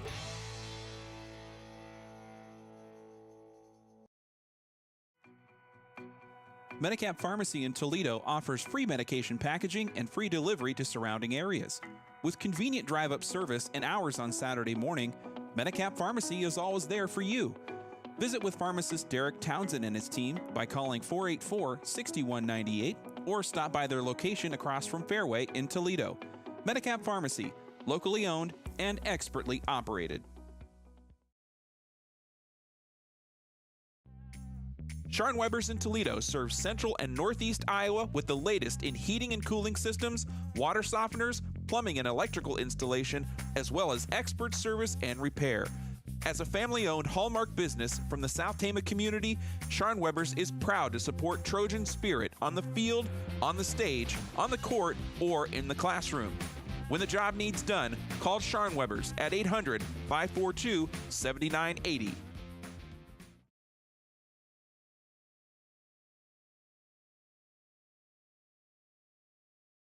S&S Car Wash provides both automatic and hand wash services as well as detailing for your vehicle.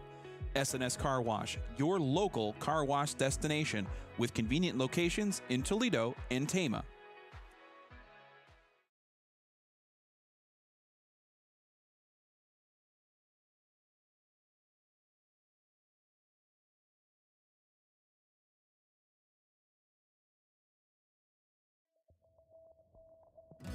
2022 marks the 95th year in business for the State Bank of Toledo since opening in 1927. The State Bank of Toledo is Trojan Country's hometown bank, supporting its customers with loyal, friendly, and fair customer service.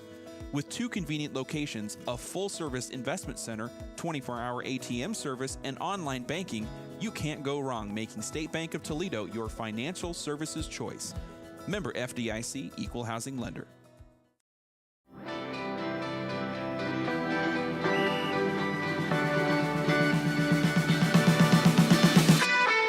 Sportsmanship means doing what's right, treating your opponent with respect, no matter the score. The guy across from you works really hard to get to where he's at, so you should respect him, respect all the work he's put in. It always goes back to the golden rule, you know, treat people how you would like to be treated.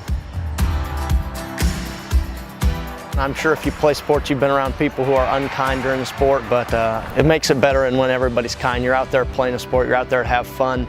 You can still want to win, but always be kind. Remember, that's a human. Nothing you can say from the stands is going to change the call that they make on the field. No matter how hard you yell at them, they're going to stick with the call on the field. So it doesn't really help much, but what does help is encouraging your team when they're down, when the call doesn't go their way. Instead of yelling at the officials, try to help encourage your team and get them out of the funk that they're in and try and get them in the right direction.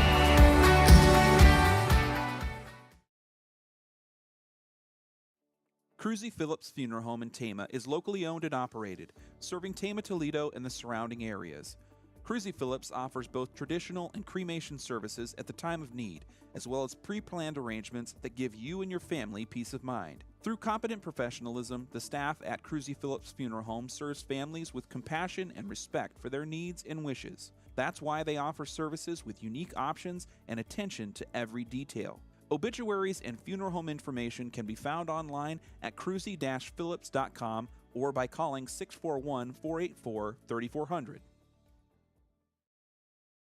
As partners in the community, Salt Creek Wind Project is committed to supporting Tama County's growth in a way that benefits all residents. Construction on the project will bring hundreds of new opportunities for Tama County's workforce and will allow workers to gain valuable, transferable skills. Hundreds of millions of dollars in tax revenue generated by the project will help improve county services such as schools, roads, and emergency response. And the clean, emission-free power generated will support a more reliable delivery system in the county and beyond. To learn more about Salt Creek Wind or to join our coalition of supporters, visit saltcreekwindproject.com.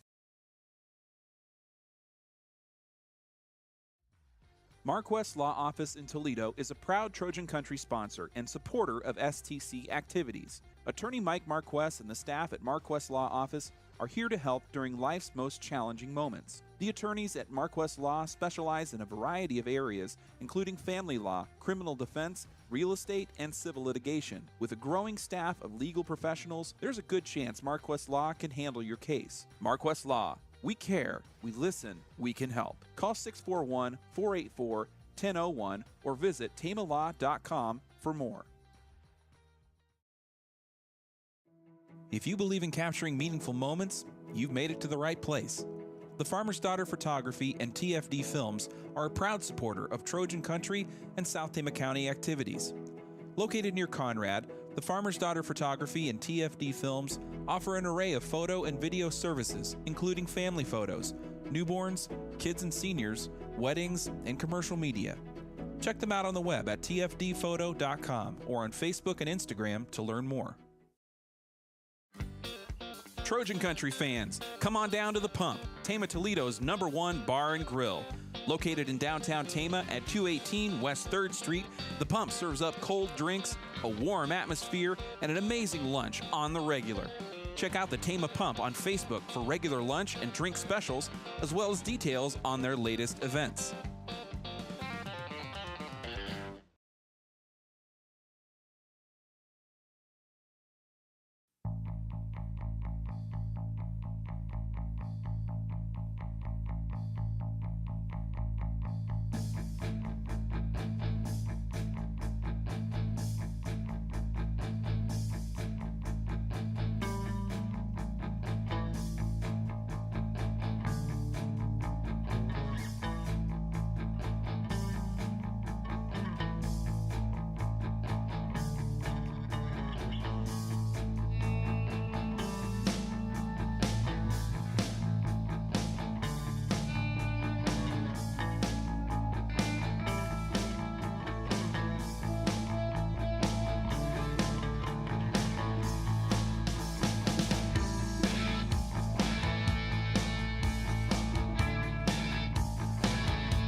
another sink or swim.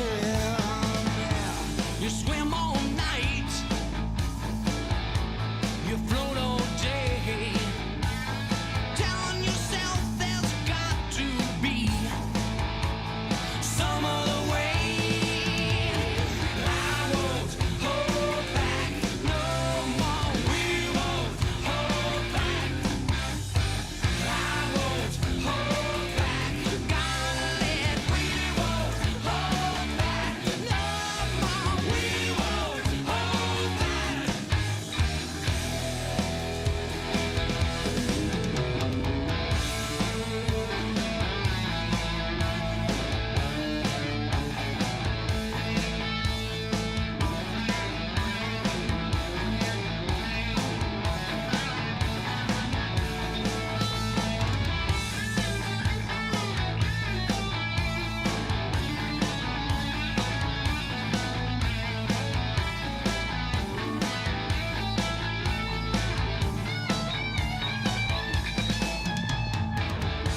I found this key to a fallen dream. I was on the side of the loser's team. Welcome back live in from Williamsburg High School. It's district wrestling today here on Trojan Country. I'm Darvin Graham. I'm joined by my co-host Scott Boland today. We've had a fun first round, some close matches, some really nice wins, particularly Jacob Youngbear getting a pretty tough win. Drayton White, a good showing in the first round. Cale Graff as well for South Tama. As we near the 106 pounders, be ready. Heavyweight round, Nathaniel Palmeraz will be up on the mats shortly. He's getting ready to move into position here. So we'll have Palmeraz at 285 coming up soon. And then we're going to roll right into the next round of action. It'll be semifinals on the championship side and first round of consolation on the others.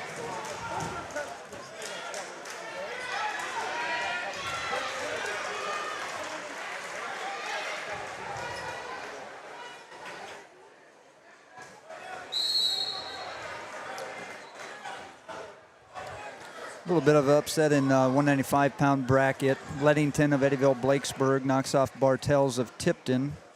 So it looks like Bridgewater in the semifinals will have Leadington of Eddyville-Blakesburg. And I believe he got a win by fall over Leadington at Pella. Bridgewater holds wins over both Bartels and Leadington. Also had a nice win against Gable Dayton at the home meet earlier in the year. Dayton wrestled up from 182.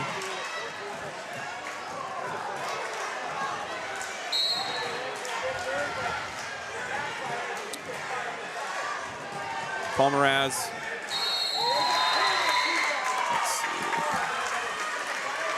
Will be taking on Burke Berry of Mid-Prairie. The two have not met this season.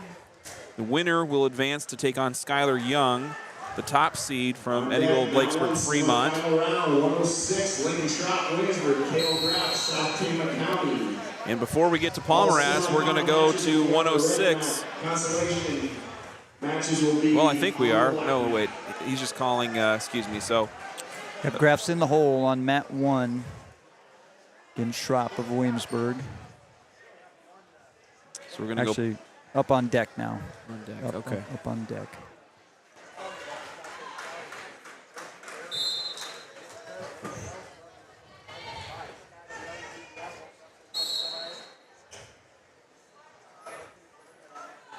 Palmeraz coming in 16 and 17 as a senior.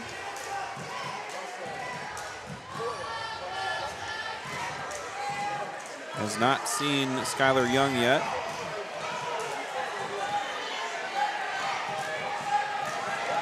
Young, a state qualifier last year. Has been in and out of the rankings at 285 this season, towards the bottom end of those rankings. He's currently not ranked by either IA Wrestle or Hupke Wrestling. With a 17-5 record, but Palmer has work to do. He's going to have to beat Barry of Mid-Prairie before he will have an opportunity to take on Skylar Young.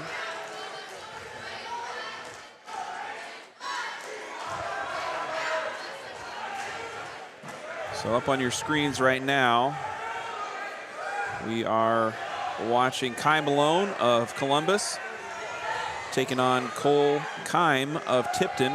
Malone is leading 2-0. This is in the 220 bracket. Yeah, we're watching the bottom side of the bracket right now. Looks like Perry Lehman of West Liberty won over Stocker of Eddyville-Blakesburg. So Papaki will take on Lehman. West Liberty in the semifinals. So Rudy Papaki slotted in at 220 this season as he's kind of made his adjustment for the postseason. Semifinals, 106, William Strott and Williamsburg, Kilograph, South Tama County. On deck, mat 1. And so we're going to have two Trojans on the mat simultaneously. Both Graff and Palmeraz will step in. We'll jump back and forth as best we can and keep you updated. Yep, so Palmeraz will wrap up quarterfinal action here. First match of semifinals. Top side of 106, Cale Graff taking on Lincoln Schropp. Palmeraz and Barry starting first at 285. Schropp in right away on the fireman's for a takedown 2 on Graff. Jason Johnson, Tipton on deck, mat 1. Graff quickly down 2-0. Schropp coming in as a sophomore with a 38-7 record. Jesse Schultz, Mid-Prairie, Sam Nelson, Oskaloosa on deck, mat 2. Palmer has a little bit of danger there, but able to recover up to his feet. Locks up a headlock right to his back. The crowd reacting as Nathaniel Palmeraz will get the fall. pin and will advance to take on right. Skylar Young in the semifinal round. Nice win there by Nathaniel Palmeraz. Trojans looking tough. I think he took the oxygen right out of Barry there. I think so too. So the win by Palmeraz advances him at 285. And now we're into semifinal action. Cale Graff has given up a loss already to Lincoln Schropp this season. And he's in trouble here with back points to be awarded. But it will end after a pin by the 11th ranked Lincoln Schropp of Williamsburg. Schropp advances. Graff moves to the consolation.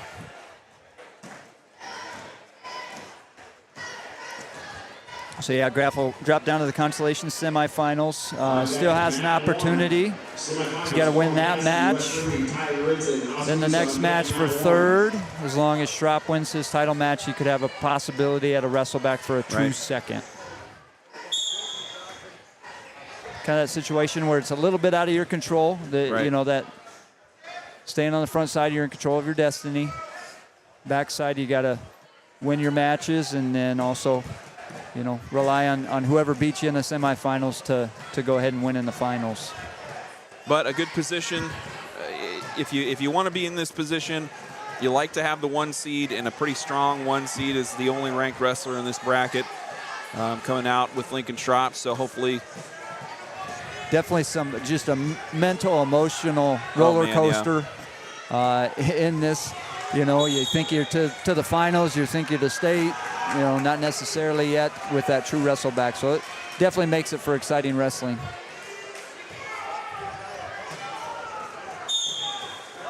Up now on mat 1 is Ryan Cassidy of West Liberty taking on Jason Johnson of Tipton. Pretty high caliber matchup here. Cassidy coming in 39-16. Johnson 37-13. Cassidy currently ranked 4th at 113 by IA Wrestle and ranked 2nd by Hupkey Wrestling as a senior. He was a state qualifier last year. Yeah, wrestling on mat 2 is a consolation side of things. Stoltz of Mid-Prairie taking on Nelson of Oskaloosa. Winner of that match will take on Cale Graff in the consolation semifinals. So Cassidy, the 3rd place finisher at state last year, currently in a little bit of hot water with a cradle situation possibly materializing for Johnson of Tipton.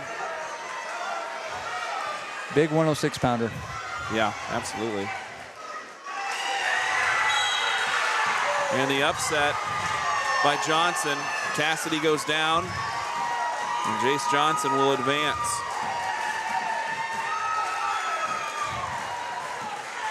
Johnson, a district qualifier last year, looking for his next trip to state. Gets the upset against a highly ranked wrestler from West Delaware, one of their 3 state qualifiers coming into today. Deck mat 1, 113 semifinals. Kyle Cobb, Williamsburg, Mose Yoder, Mid-Prairie on deck mat 1. Next up for the Trojans, it will be Giovanni Perez in his consolation round match. Yep, Giovanni be on deck on mat 2. Looks like Amari Chavez in the hole on mat 2. Eli Brandon at 120 in the hole on mat 1.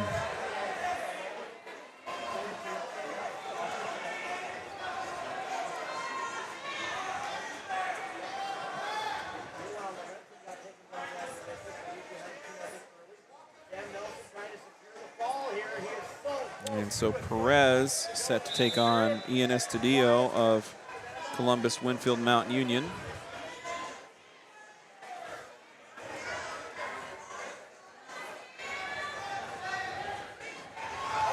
We have Eli Brandon set to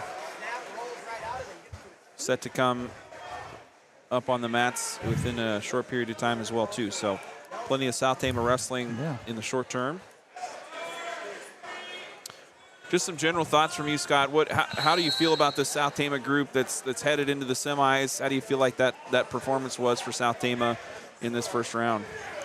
Yeah, like I said, just kind of keeping themselves in the driver's seat on the front side of the bracket, and interested. You know, I'm excited about that 145-pound bracket. Right. Makes for fun wrestling when you got kind of similar guys vying for a shot at state, and yeah, just excited to kind of see get 4 of our guys that haven't wrestled yet. That's a big, important match that you have to be ready to go. It's easy sometimes to kind of lull yourself to sleep, so it'll be important, coaches, to get those guys ready to go for this semifinal match. You bet.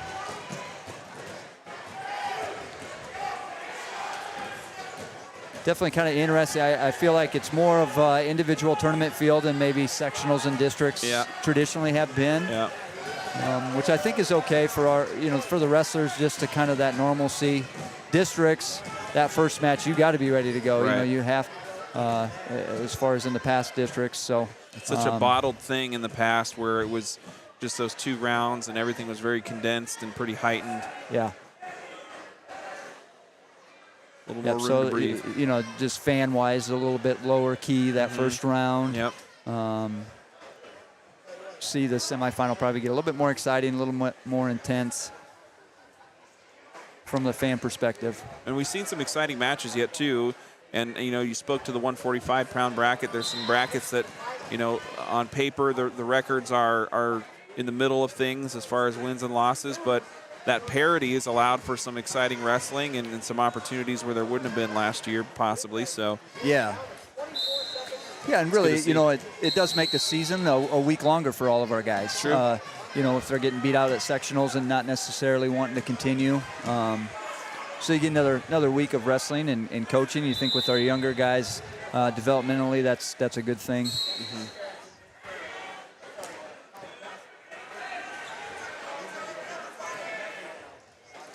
So you're looking at Colin Cassidy, another Cassidy for West Liberty, wrestling Ty Lorenzen of Oskaloosa. Cassidy now here on this red mat that's on your screen. Cassidy's leading 7-0. This is at 113. South Tama's Giovanni Perez is the 113 wrestler, and he's currently on the consolation side and is getting ready to check in on mat number 2. Sam Nelson wins that wrestle back, consolation side, I should say. Will take on Cale Graff of South Tama in the consolation semifinals. Quick shot attempt there by Estudillo. Gator roll action. Puts Perez on his back.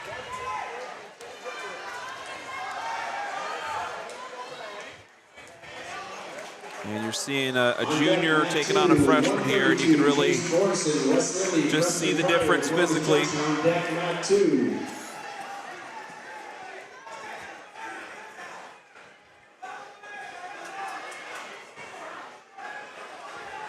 As Estudillo putting Perez in a pretty difficult spot here early in the first period.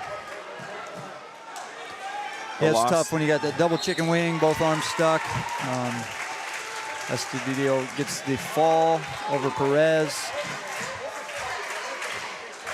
We will see Perez continue to develop in the sport, you know, and get better technically, grow into his body a little bit. He was actually pretty undersized as well. Right.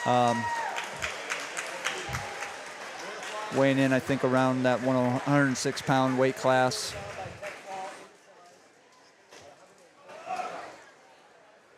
And so that will be the end of the road for Giovanni Perez, eliminated in the consolation round.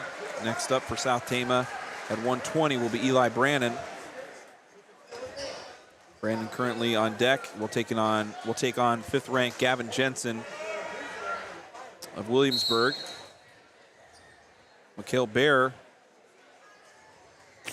I'm not sure what happened there. Amari was on deck. Our dashboard here shows we've got Mikhail Bear on the mat, but we definitely don't yet anyway. He's scheduled to come up at 132, but I don't think we're to 132 just yet.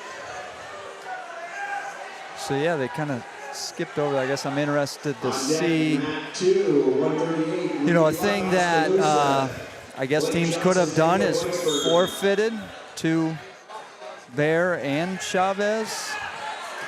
I don't understand. Yeah, we'll see how this plays out. We don't have a South Tama wrestler up on the mat right now. But Amari Chavez match seemed to disappear. So yeah, so maybe that will just get shifted back down the list a little bit. So up on mat 2 is Jace Bornson of West Liberty taking on Preston Pryor in the consolation side of the 132-pound bracket. Still at 113 over on mat 1. Kyler Proven taking on Mose Yoder. And Proven will go on for the win.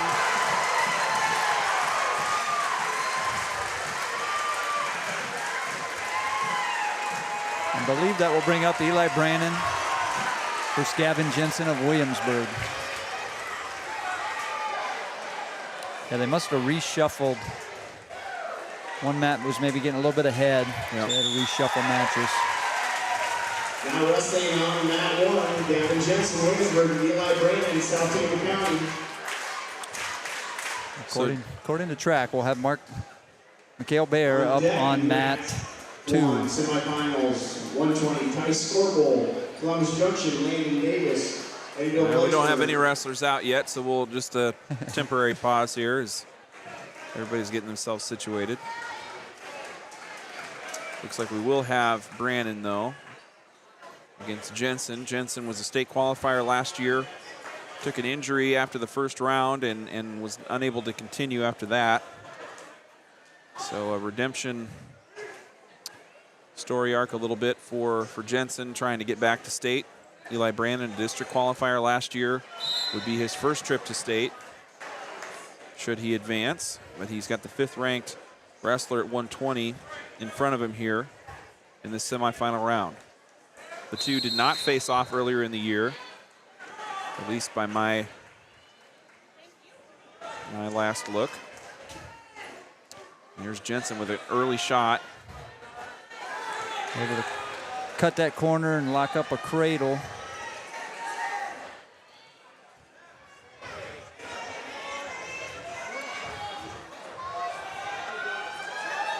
Seen some quick matches here as this second round has begun. After this round, we're going to wrestle all the way through the weight classes, and then there will be a lunch break for 25 minutes. We're going to have South Tama's first girls state champion, Millie Ellsbury, is going to come up and talk to us a little bit, tell us about her time in the state tournament a week or so ago. 4-0 lead for Gavin Jensen over Eli Brandon in the first period. Semifinal action. Top 2 finishers in today's district meet will advance to the state tournament next week in Des Moines. Similar to Graff, who lost his semifinal round to a top-seeded individual. A similar situation here for Brandon. Should he lose, he's going to have at least the top seeded wrestler continuing on and hopefully giving him an opportunity in the wrestleback situation if that were to occur. But plenty of time yet for Brandon to put something together here with just under 30 seconds left in the first period. Yeah, Jensen doing a good job on controlling things on top, tying up Brandon's wrist, making it tough for him to come to his feet. And that'll do it. The pin will get the win for Jensen. And Brandon just could not get any of his offense going, and that quick cradle that got put on early in the first just kind of shut things down before they started, unfortunately, for Eli Brandon. So he'll move to the consolation side. On deck, Matt 1, 126. And we'll be looking for Amari Chavez next up for South Tama. On deck, Matt 1.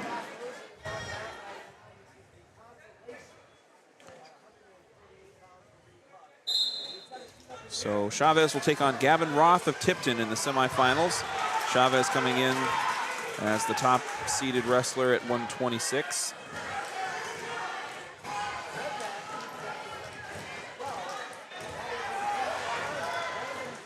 And right after him at 132 is Mikhail Bear. Bear also the top seeded wrestler in that bracket. Will take on Caleb Moore of Williamsburg.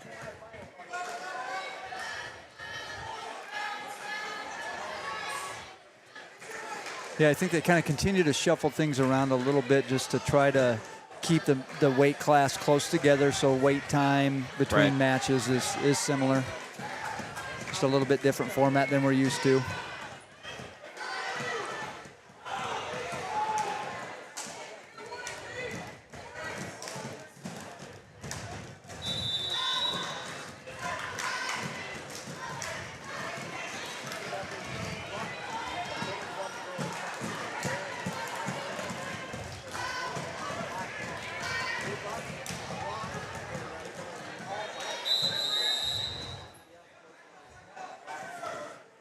Bit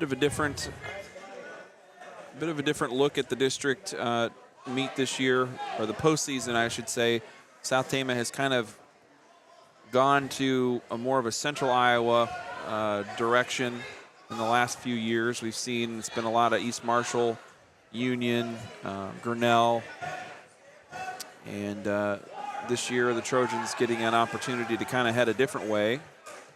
Seeing Williamsburg. Yeah, we're kind of centrally located to where we can be placed kind of any direction, Right, you know, whether right. we go south, you know, this is kind of more of a southeast region district. Right. And we've seen Eddyville 4 different times in the last 10 years at districts, so they've been a pretty familiar, especially lately. We've had them several of the last few years.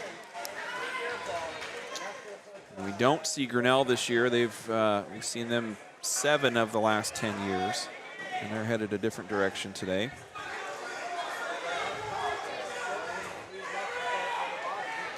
Grinnell was at that Independence District as well. Mm-hmm.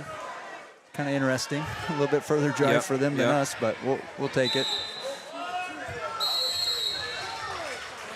Still waiting for Amari Chavez at 126. He's up on deck as soon as.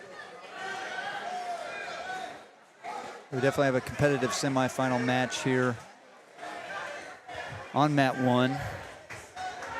Scorpel of Columbus taking on Davis of Eddyville-Blakesburg. And they're on the bottom side of that 120-pound weight class. Both wrestlers kind of knowing that this is a must-win match coming against Jensen in the finals. So 2-2 with Scorpel underneath. Midway into the second period.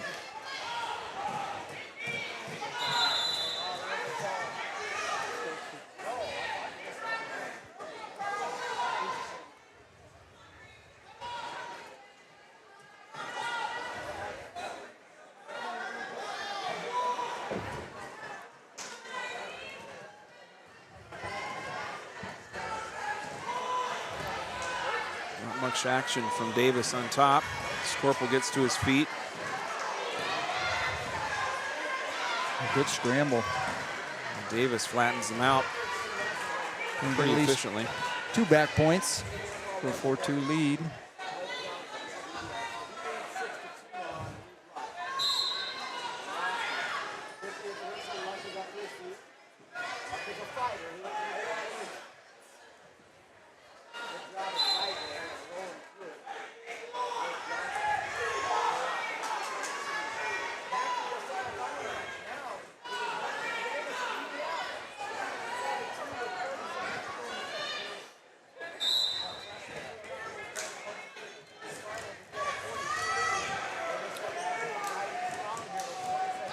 We'll be right back after this. We're going to hear a word from our sponsors. As soon as Amari Chavez comes up at 126, we will jump into that action. Keep it locked here on Trojan Country. Thanks for being with us. Medicap Pharmacy in Toledo offers free medication packaging and free delivery to surrounding areas. With convenient drive-up service and hours on Saturday morning, Medicap Pharmacy is always there for you. Visit with pharmacist Derek Townsend and his team by calling 484-6198 or stop by their location across from Fairway in Toledo. Medicap Pharmacy, locally owned and expertly operated. Located in the heart of corn and cattle country, Iowa Premium procures and processes only corn-fed Black Angus cattle that come hand-selected from family farms in Iowa and neighboring states. As Tama County's largest employer, the team at Iowa Premium are an anchor, not only in the beef industry, but throughout eastern and central Iowa. Iowa Premium, a national beef company. Sharn Weber's in Toledo serves central and northeast Iowa with the latest in heating and cooling systems, water softeners, plumbing and electrical installation, as well as expert service and repair. As a family-owned hallmark business from the South Tama community, Sharn Weber's is proud to support Trojan spirit on the field, on the stage, on the court, or in the classroom. When the job needs done, call Sharn Weber's at 800-542-7980. S&S Car Wash provides both automatic and hand wash services as well as detailing for your vehicle. S&S Car Wash, your local car wash destination with convenient locations in Toledo and Tama.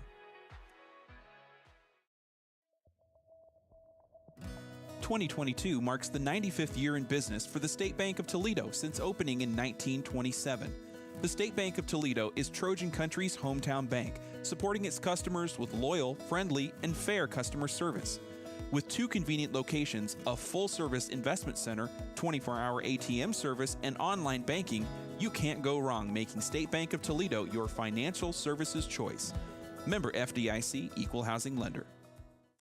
As partners in the community, Salt Creek Wind Project is committed to supporting Tama County's growth in a way that benefits all residents. Construction on the project will bring hundreds of new opportunities for Tama County's workforce and will allow workers to gain valuable transferable skills. Hundreds of millions of dollars in tax revenue generated by the project will help improve county services such as schools, roads, and emergency response. And the clean, emission-free power generated will support a more reliable delivery system in the county and beyond. To learn more about Salt Creek Wind or to join our coalition of supporters, visit saltcreekwindproject.com. Cruzy Phillips Funeral Home in Tama is locally owned and operated, serving Tama, Toledo, and the surrounding areas.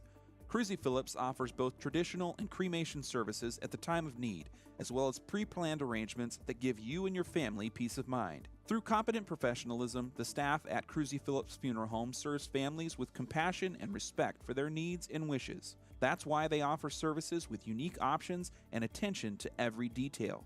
Obituaries and funeral home information can be found online at cruzy-phillips.com or by calling 641-484-3400. Welcome back live to Williamsburg High School District Wrestling. We have Amari Chavez taking the mat here for the first match of his day. Chavez taking on freshman Gavin Roth of Tipton. And Chavez, the top seeded wrestler at 126.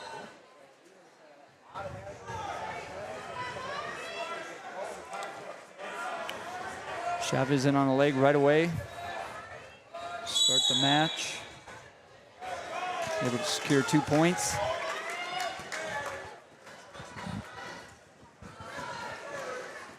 Really working a tight waist, get to that chicken wing.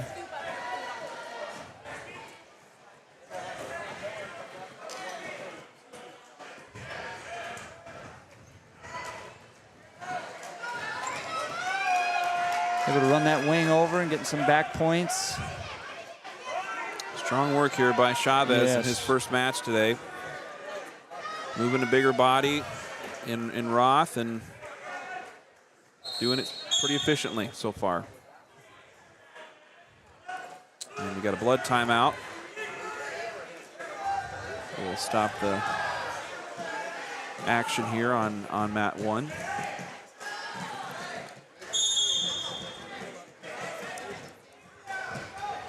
The winner of this one will go on to the finals to take on either Bowen Thompson of Columbus or Caden Parker of Oskaloosa. Both of those wrestlers got first round buys. And so be an interesting conclusion here. Parker with a 27-16 record as a freshman. The only other wrestler in this bracket outside of Chavez that has a winning record.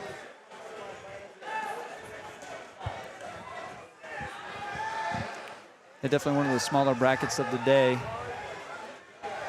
5 wrestlers.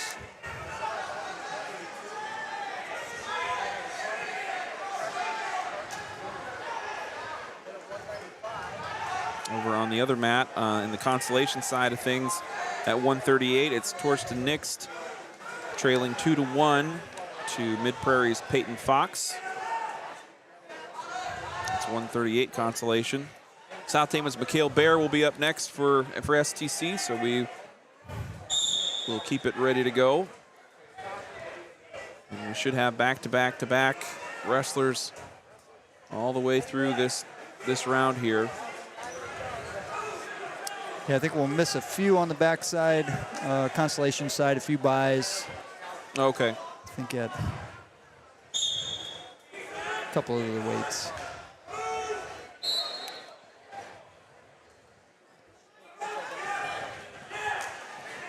And we're back in action here. Chavez taking on Gavin Roth of Tipton. Roth defeated Anthony Fenton. More blood time. And Roth just unable to get the nosebleed controlled. I think there was and this might be a normal thing for you as a seasoned wrestler, Scott, but gosh, there was one meet this year where a kid had a nosebleed that was just not going to stop, and they just wrapped the gauze straight around his face. I think I was there. Was that you were maybe there? at our home day? That might have been, yeah. Oh my gosh. Yeah, that would just make it definitely mouth breathing at that point.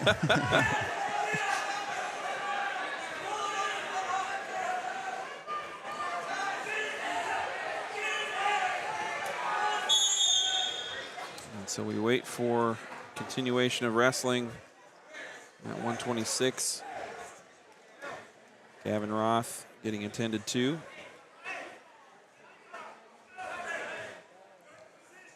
Mari Chavez with a 6th place finish at state last year. Came in and let's see, won his first round match against C.J. Davis of Notre Dame, Burlington. And ran up against eventual state champion Cale Peterson of Greene County in the quarterfinals and lost by tech fall on that one. Came back and got a win in the next round over Cade Bauer. This is last year's state tournament for Amari Chavez at 120.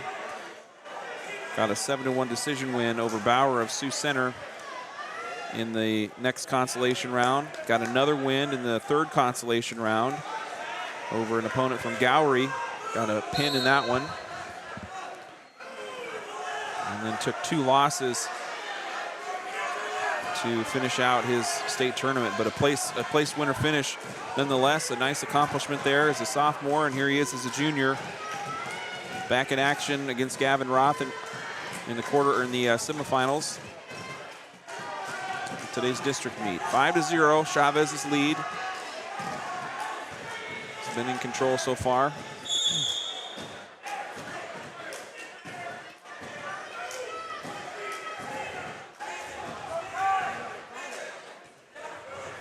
Working that wing again on top.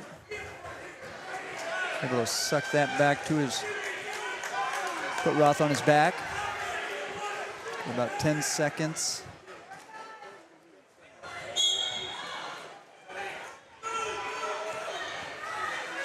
Back points coming there for Chavez, and he'll gain the 3, and we'll go up 8-0, headed into the second period.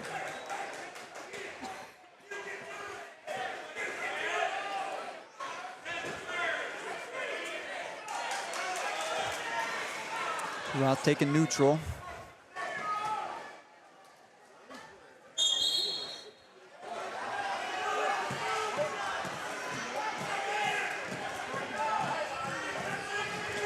Mari definitely spent a lot of time wrestling in the off season, continuing to build his skills. Definitely a good wrestler on his feet, looking to attack legs, secure takedowns. Kind of in that peek through position right now. Getting the head to the outside, looking to finish. Double finish and gets it done for a takedown there for Chavez, and he jumps out to a 10-0 lead. Not much happening from Roth underneath.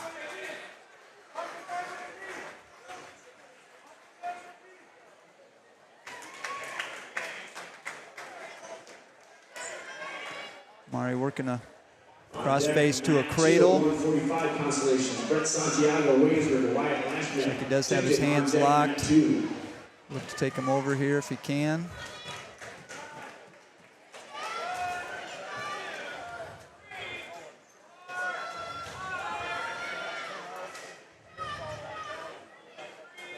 Got 3 near fall. 13-0. Chavez out big here against Gavin Roth of Tipton. 30 seconds to go in the second period. We're looking for Mikhail Bear next at 132. And Drayton White at 138. He's still in the semifinal contention with a nice win in the opening round. And there's the pin for Amari Chavez. A way to take care of business for Amari Chavez. And, you get to this postseason, it's sometimes just getting off the mat as fast as you can. Right. The longer you're out there, the more things that can go wrong. Chavez took a couple losses at the conference tournament a couple of weeks back. I'm just kind of looking to rebound from that outing, and we heard from him in the pregame, and is dealing with some shoulder soreness and slight injury probably, but looks pretty healthy. Looks pretty ready to go here today in Williamsburg. When it gets to this point of the season, you got to go with what you got, right? You know. And most wrestlers at this stage probably dealing with one thing or another.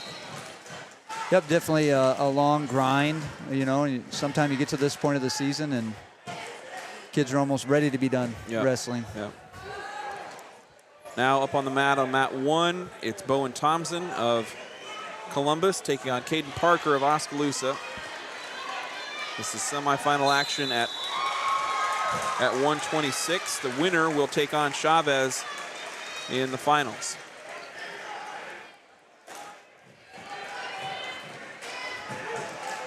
Imagine at some point they might try to reshuffle, catch up on 138. As we're all the way to 145 now on mat 2. Couple matches with blood time, and a couple of them went the full three periods, and so we're Oskaloosa, Anthony Thompson, South Tama County on deck mat 2. a little out of sync here.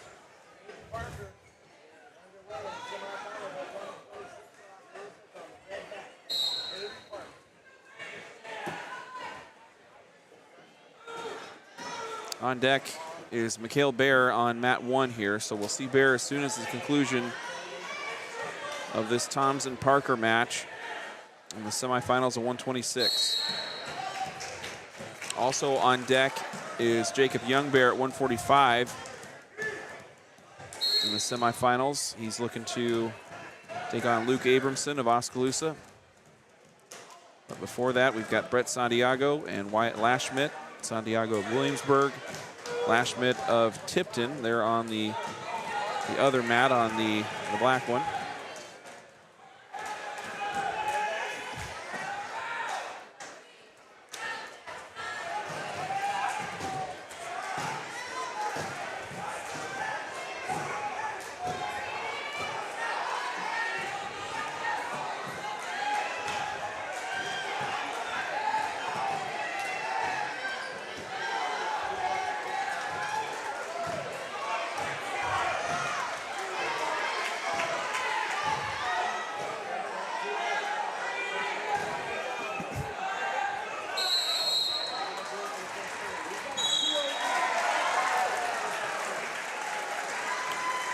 Winner by fall at 145 pounds, Santiago of Williamsburg over Lashmitt. That's going to bring up, I believe, Youngbear and Abramson for their semifinal match. Pardon our technical difficulties here. We're trying to get our camera reconnected, so we'll get you a live feed as soon as we can get that up. We'll give you the audio coverage as quickly as we can. Here's mat number 2. So this is Anthony Thompson. And I'm not sure if...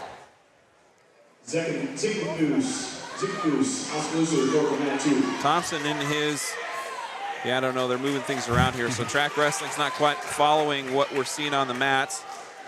As we're jumping to 152 on the consolation side. I think they're just trying to keep semifinals here and consolations on 2. And maybe they figure they get to the end of the consolation and then they go double with the semis. I don't know. With the break coming up, I suppose that the time isn't that big of an issue. Yeah.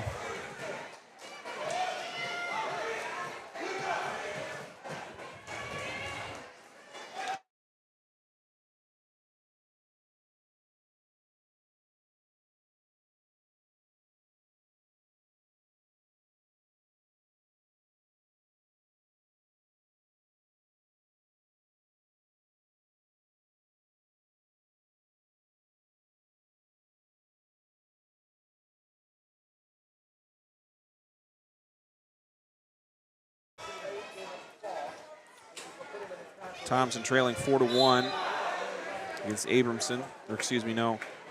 Who's his opponent there, Scott? He's got Zick Foose. Zick Foose of Oskaloosa.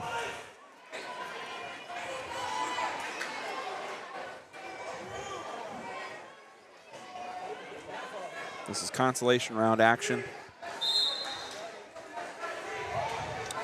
for South Tama.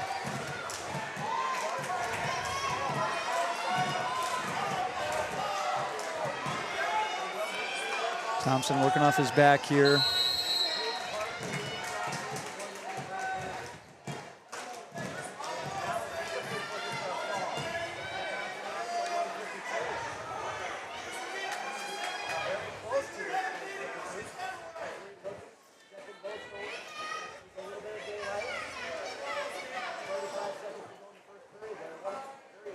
Thompson, good job fighting off his back there.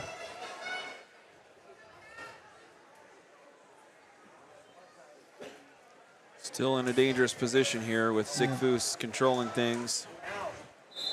And he will go on to advance with the pin. Thompson will conclude his day after 2 straight losses.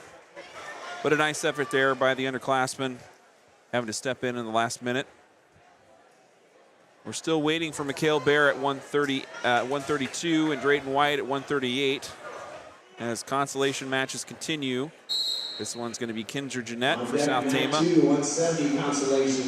He's taking on Brock Bierbauer of Oskaloosa. Eddyville-Blakesburg on deck, mat 2. Similar records.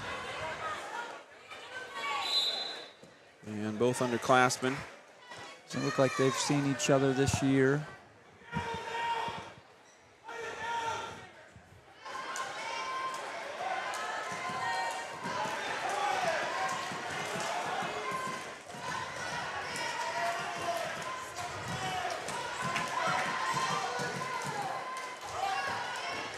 Bierbauer in on the leg of Kinzer Jeanette. Kinzer trying to break that grip, work around, cut the corner.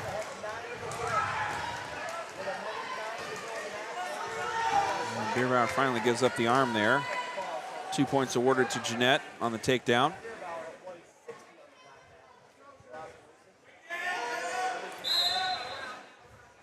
Fresh start back to the center.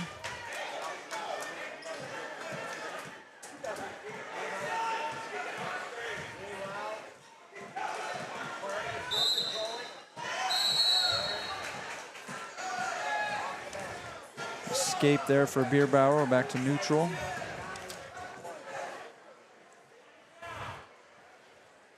A 2-1 lead for Kinzer Jeanette in the consolation round at 160. We'll have another consolation match after this one. South Tama's Madden Martinez will be up at 170.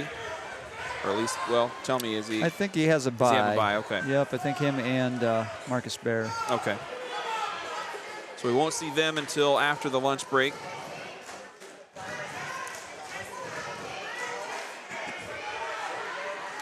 Things winding down on mat 1 between Parker of Oskaloosa and Thompson of Columbus. Parker currently leading 9-1. Winner will advance to the finals at 126 pounds to take on Amari Chavez. And Chavez has got to like to see this one go long. And Parker will advance after a 3-round bout in the semifinal round.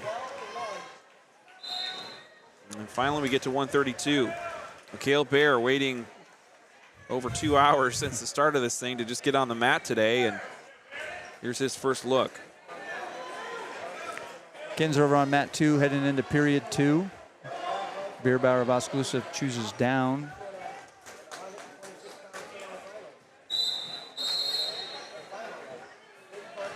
So here's Mikhail Bear at 132 in the semifinal round after a first-round bye.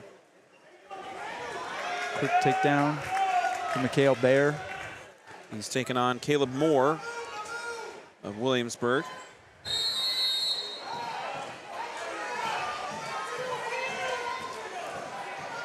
He got a win 10-5 over Moore earlier in the year.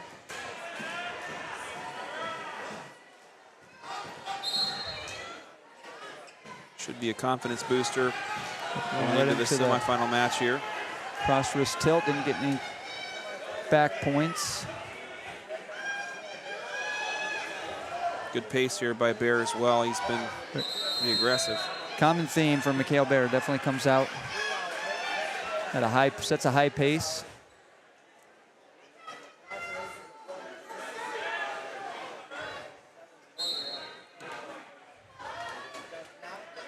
Bear was a district qualifier last year. Got into a wrestleback situation but couldn't advance, and now as a junior, would be excited to have the opportunity to step into the state tournament ranks. Kinzer Jeanette over on mat 2 stays alive on the backside and will advance to the consolation semifinals with a fall over Bierbauer. On deck, mat 2, 182 consolations. Titan Griffin, West Liberty, Colin Nash, Tipton on deck, mat 2. And the pin by Mikhail Bear. He will advance to the finals. It's going to be Chavez and Bear, our first 2 finals qualifiers here in districts.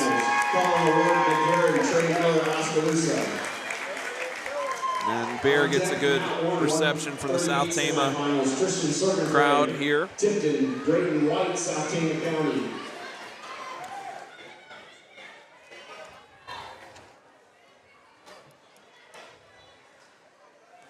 Yeah, good to see Bear just taking care of business once again. You know, maybe outclass the kid a little bit. You've beaten him before in the season. You want to get on the mat, get off the mat as quick as you can at this level. One more semifinal bout before we get to 145, or excuse me, 138 with Drayton White.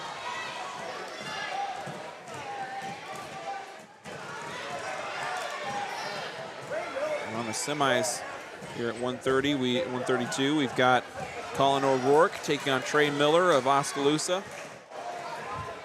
Miller in control, and Miller will quickly advance, getting the pin over O'Rourke of Mid-Prairie.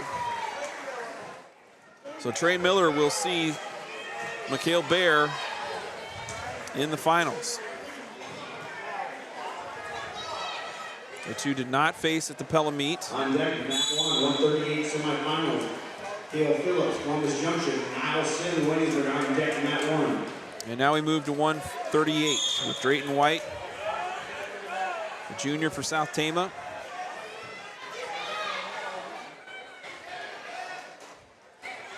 Taking on Tristan Sorgenfrey of Tipton, a senior with a 43-10 record. White coming in 16-19, getting a nice win in the first round. Looking to extend it here in the semis.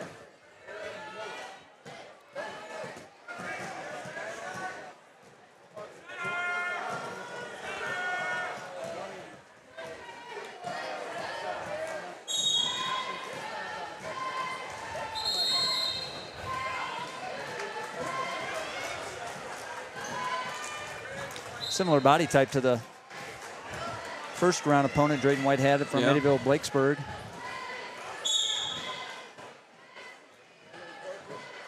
Still scoreless, first 30 seconds away in the first period.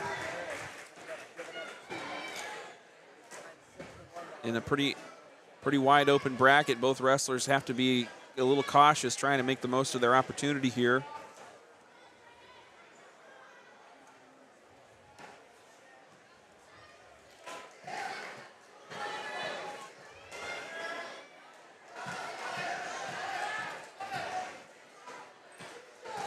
Kind of good hand fighting, feeling each other out.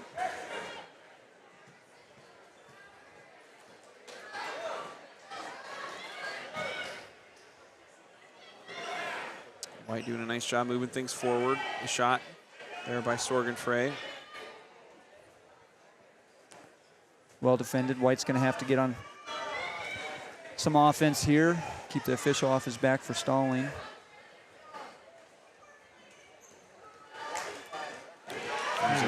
Gets to a leg. Moves a single leg up. Just kind of right on the out of bounds line. It forces him out of bounds. Coaches would have liked to see him bring that back to the center.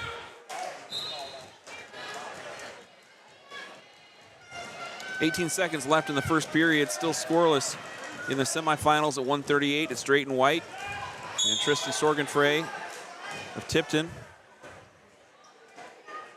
Did a good job getting to that underhook. Now look to get to a leg from that. Good period for Drayton White.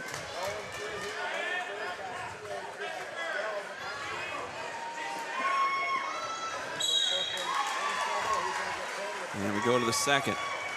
It'll be Sorgenfrey to choose a down position.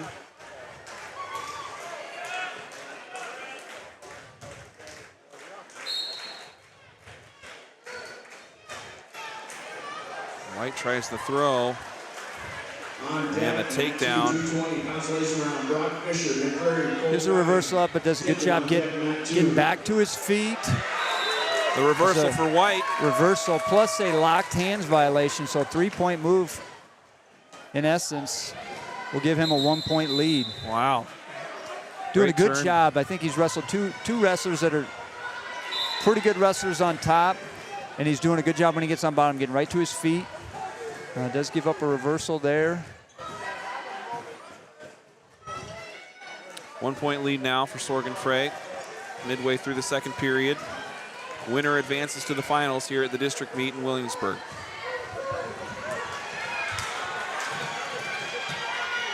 Sorgenfrey able to get a half Nelson turned over. White doing a good job battling off his back there, but will give up 3 near fall. And down 7-3 at this point. Once again, doing a good job getting up to his feet. Might be better off just turning and kicking away.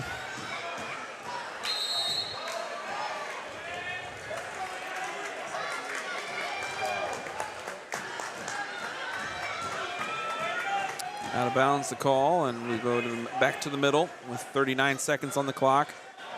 Sorgenfrey of Tipton leading 7-3 here in the semifinals against Drayton White of South Tama.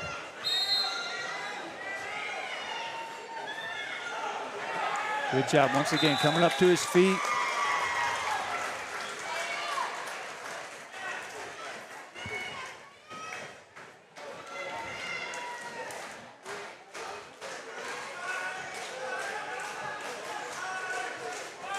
Doing a good job on his feet, getting it to underhook.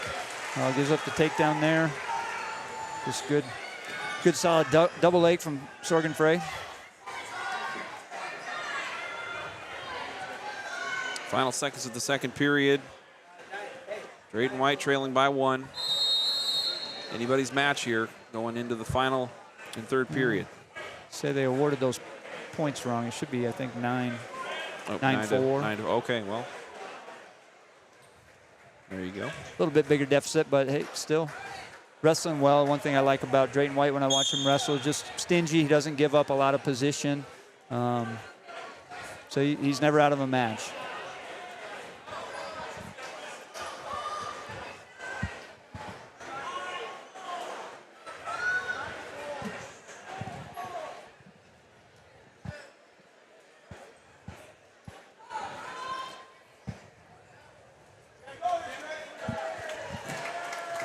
Ready to go, got the points figured out. You're right, 9-4 the score here.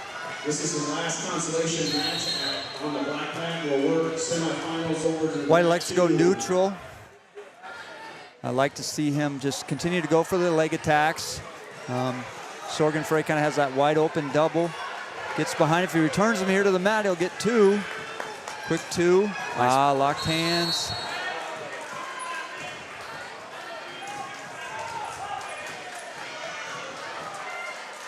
Yeah, like Coach Kaufman's call there, he's telling Drayton White to go neutral. I think we have probably a better opportunity to wrestle with Sorgenfrey on our feet. So give him the attentional escape. And again, more clock stoppage here as we're getting the points corrected.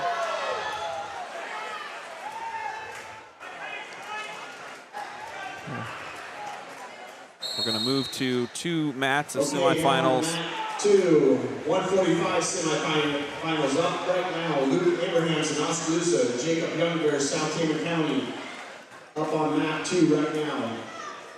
So they're going to move Jacob Youngbear over to mat 2. So that mat's getting pretty far ahead. Big semifinal match for him. 145-pound semifinal also. We talked earlier about the Oskaloosa athlete had a upset first round.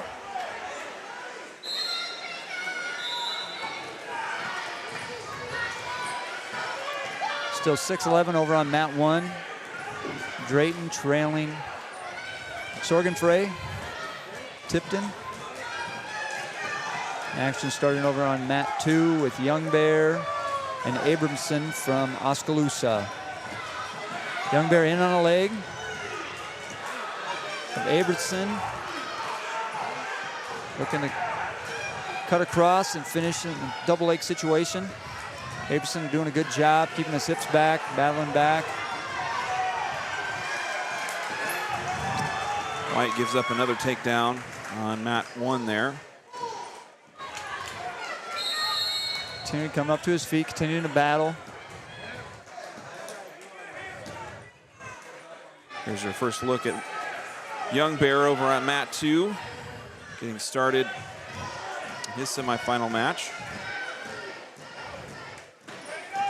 Oh, nice underhook pass by to a leg. That was a nice shot, nice technique. Should be being awarded 2 here shortly. There we go. Crawls up the back.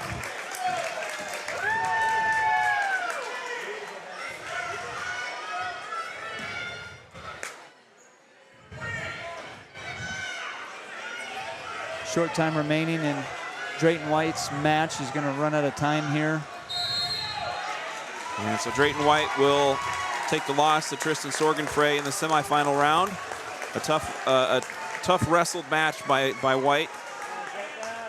Just a little too much coming at him from Sorgenfrey, and he will go to the consolation side.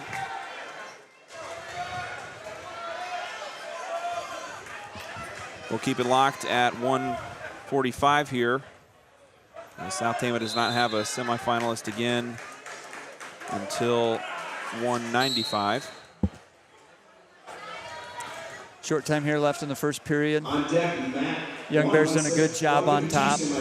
Joshua Zeman, West Liberty, Levi Van Dosler, Eddyville-Blakesburg on deck, Matt 1. 2-0 lead going into the second period for Young Bear.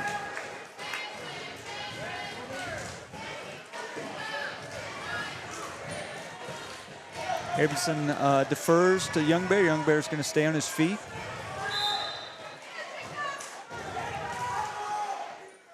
Abramson coming in 8-22, getting an upset in the opening round.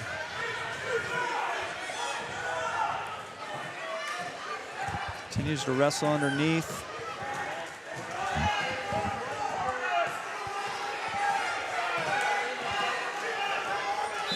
Young Bear having a little bit of a tough time just getting through those hips if he doesn't get in deep on Abramson, but we're still neutral.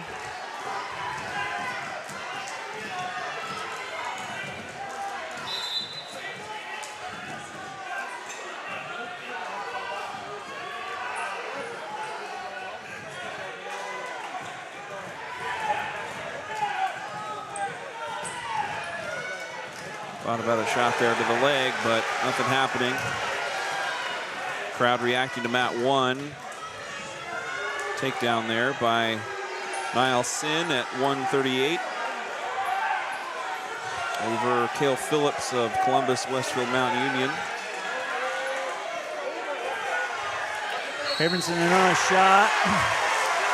And he's got Young Bear in trouble here. He's going to give up. It's like 2 near fall. Down 4-2. Young Bear with 46 seconds.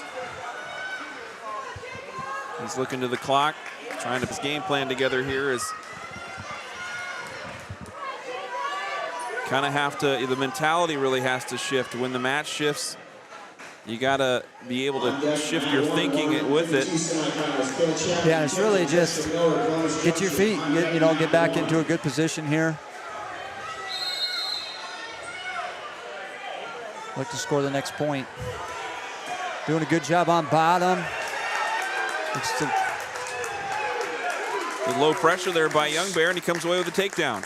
Big reversal to end the period here. He can remain on top. It's a 4-4 tie going into the third period.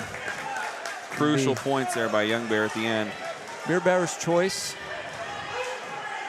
It's been one of those situations where ride and try to turn. Possibly at some point. That was a big effort by Abramson, though, and he looks pretty gassed starting this third period. Both wrestlers have wrestled pretty complete, pretty full opening round matches.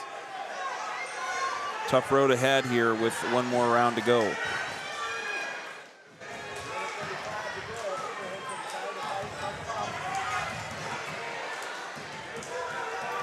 Do it.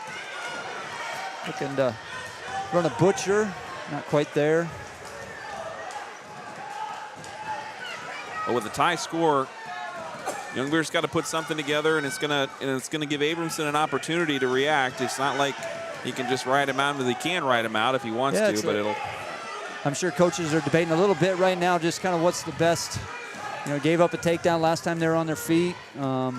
Whether he just tries to ride it out and see what happens in overtime. Abramson might be. The throw down by Young Bear. No escape. Looks like Van Dyke might call for the intentional release, but Young Bear still working on top. Just hasn't really threatened a turn yet. He's working on some things. Right now he's got a wing in. We'll have 35 seconds. And you'd love to get your points here rather than in overtime if you can help it. Yep. Got to be careful here about locking hands. Yeah. If he locks his hands, it would be a point. Gave him stalling, 17 seconds. For Young Bear. At this point, he's going to have to go for a tough ride. Look for back points if they're there. Otherwise, ride out for an overtime.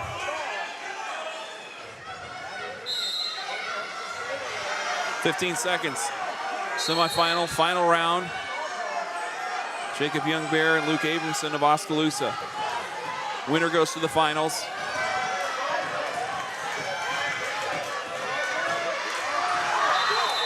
In the final seconds, Abramson gets loose, but the clock saves Young Bear, and we're going to overtime. Sudden death round. First takedown wins. Two tired wrestlers here. Win or lose, Jacob Young Bear's had a really nice district tournament today so far. Two tough matches. And those double underhooks. Trying to jack him up. Gets hit with stalling. Abramson for backing out. We're still neutral. 37 seconds left in this first overtime. Not a bad idea. He's going to get hit with caution there, but trying to hit the quick start off the whistle. 36 seconds to go. On deck, Matt 1, Once again, in on Abramson. Abramson picking up a little steam here. It's good position here if he can trip.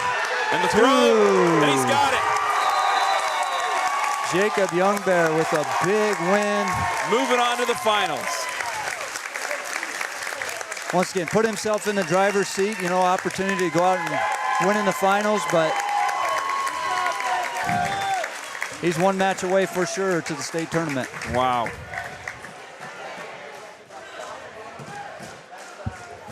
Doesn't get too much better than that. Great win by Jacob Youngbear. Doesn't have to make it quite that stressful on us, but we'll take it. Yep. And so, Youngbear will advance to take on the winner of Dante Zuniga of Columbus Winfield Mount Union or Landry Gingrich of Mid-Prairie. Both of those, I believe those are up on the mat right now. Yep, they're up on mat number 2.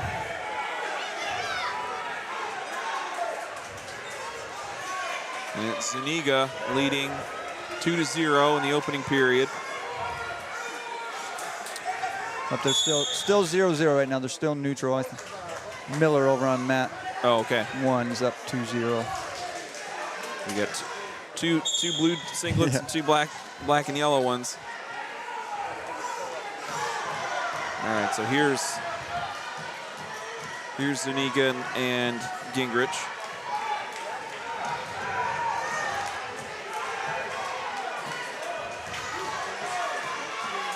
I'd like to say thank you to the Williamsburg High School administration and their hospitality for us, getting us set up, and always do a great job working with the media here in Williamsburg. And just want to say thank you to Nathan, the AD, and everybody that's putting together the event here today in Williamsburg. It's been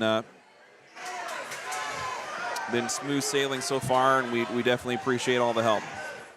It's fun to work with Nate King. He's a really nice guy, head baseball coach here at Williamsburg as well.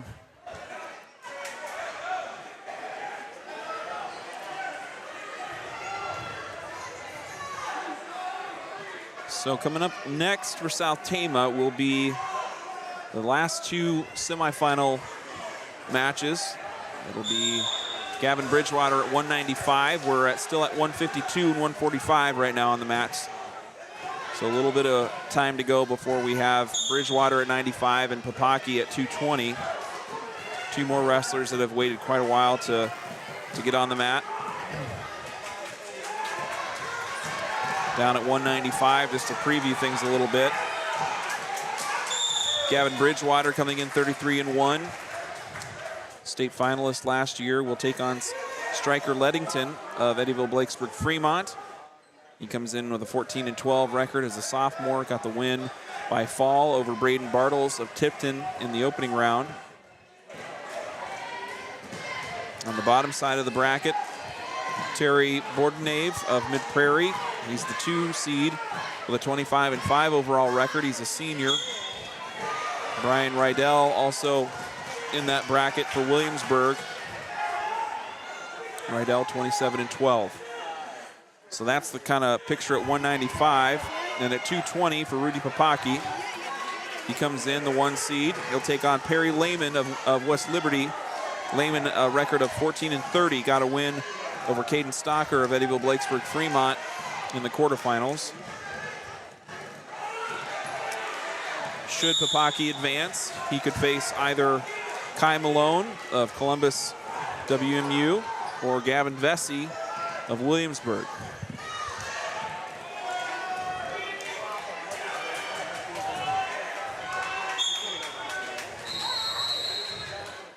We're going to take a break until we get South Tama back up on the mats. Thanks for being with us.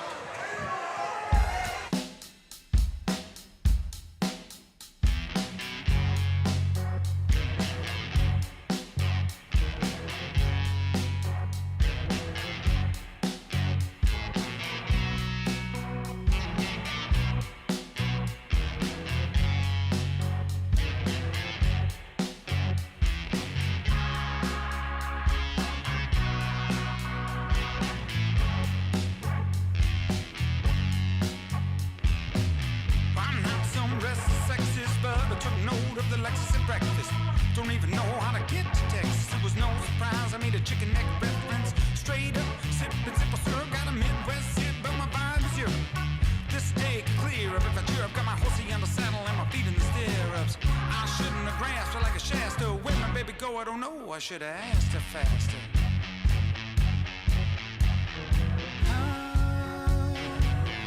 Should have asked me faster. Should have asked me faster. I pursued her through the fall, y'all. Pretty sure I saw her in Sioux Falls at a shopping mall. Or was it on a cellular call? I think, but I can't recall. Manchester Stanos in Colorado, saw him driving by in a fly Eldorado. I jumped up, spilled on my nachos, trying to puff on my chest like I was a king of Los Machos. I shouldn't have grasped her like a Shasta. Where did baby go? I don't know. I should have asked her faster.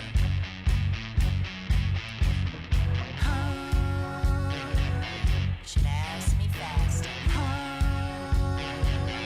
Should have asked me faster. Should have asked me faster. Should have asked me faster.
should have asked faster.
All right, welcome back. We're live from Williamsburg High School. It is district wrestling time. We got a pretty loud gym here, but been exciting wrestling so far. We've got Gavin Bridgewater coming up. He is on deck on mat 1. Mat 1 currently into the second round in their 170 semifinal bout. It'll be Bridgewater taking on striker Leddington. And then Rudy Papaki comes up at 220.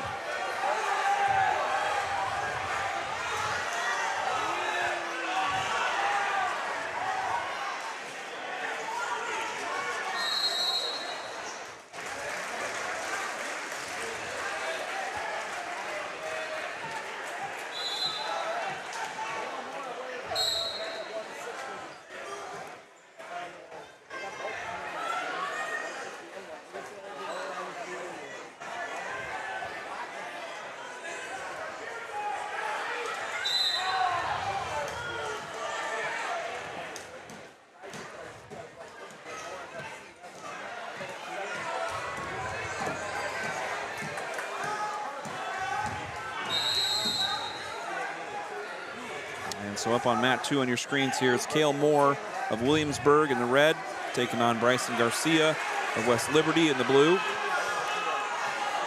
Semifinal action at 160.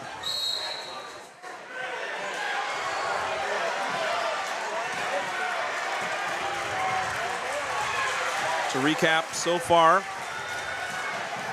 I can get myself reloaded here quickly to give you that info.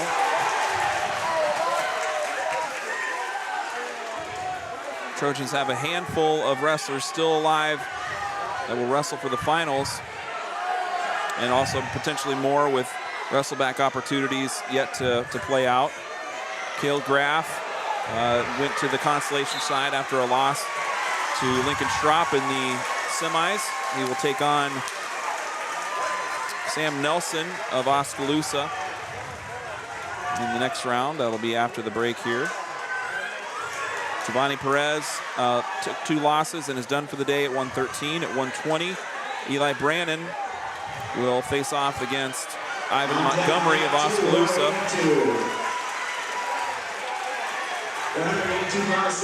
In the consolation side. At 126, Amari Chavez set to take on Caden Parker of Oskaloosa in the 126 finals. At 132, Mikhail Bear, also an Oskaloosa opponent, taking on Trey Miller in the finals at 132. At 138, Drayton White moved to the consolation side after a loss in his second round bout. He will face Torsten Nixt of West Liberty after Nixt came out with a 4-3 win in the consolations.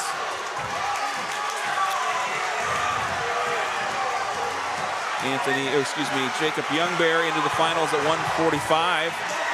Oh. Tight matchup. Here's the commotion you're hearing. Fun match.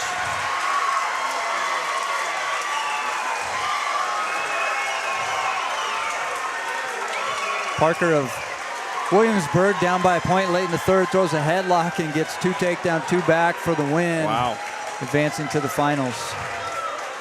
So that brings us to South Tama's Gavin Bridgewater. He'll take the mat for his first look of the day.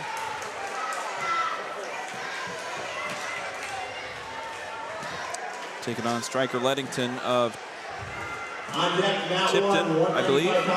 No. Yeah, from Eddyville-Blakesburg. Leddington had a little bit of an upset first round over the 4th seed. Bridgewater with a quick takedown. And he's right in position where he wants to be on top. That's just a punishing wrestler from the top position. Yeah, likes the cross wrist tilt. Just traps that arm to the opponent's stomach. Able to elevate bottom legs and get some back points, some near fall. And it looks, chain wrestling goes right into just running the wing. Looking to put his hips down. Flatten out Leddington if he can. That could be it here. And the pin, Gavin Bridgewater on to the finals. Making quick work with Stryker Leddington in the semis. First action for Bridgewater is a win. Just once again, good smart wrestling. Get out there and get the job done. Throughout the year, I know Gavin's done a good job on top, working different holds, different moves. Yep. This time of the year in the postseason, you want to get on the mat, get off the mat as quick as you can. So good to see him come out with that mentality and end the match early. On deck, mat 1. So coming up will be the 2 wrestlers that the winner here will face Bridgewater in the 195 finals. We'll keep it on mat 1. Papaki set to wrestle here on this red mat as well. So this is Terry Bordenave of Mid-Prairie, the 2 seed, wrestling Brian Rydell of Williamsburg. Bordenave got a bye in the first round, and so it's his first match today.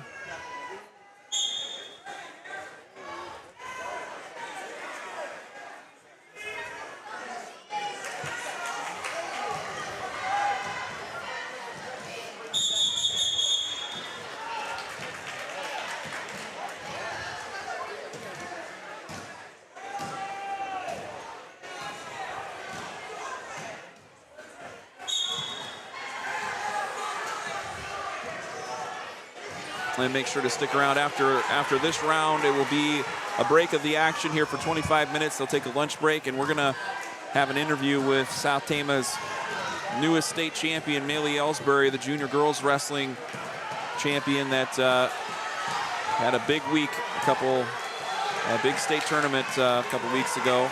And we're going to get a little of her experience. Nice takedown there by Bordenave. Foot sweep. So stay tuned for that. Yeah, definitely excited for Maylee, and just the girls wrestling tournament in general is fun. Obviously the girls union live streaming the event, so you can kind of watch throughout. But just let's go South Tama. Love you guys. There's Mark Baird getting in the action. But just more fun, more wrestling, more postseason wrestling just makes, a lot of excitement. Yep. And a big group of middle school wrestlers coming up in the South Tama program as well. I think the numbers are going to climb dramatically compared to the 6 that were out this season for high school. And that's only going to make things better when you get more athletes in the room and more kids that have had more time to learn the basics and get themselves kind of ready for high school competition rather than just getting airdropped into it. Yeah, I think we'll definitely see the girls, just that level of wrestling continue to progress as girls get more experience at younger ages and there more opportunities.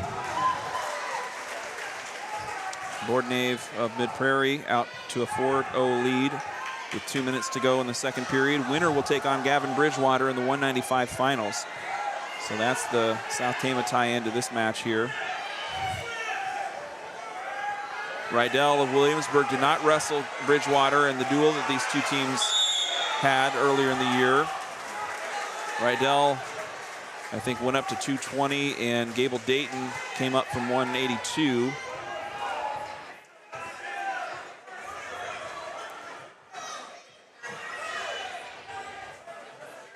Bordenave looking pretty strong, though.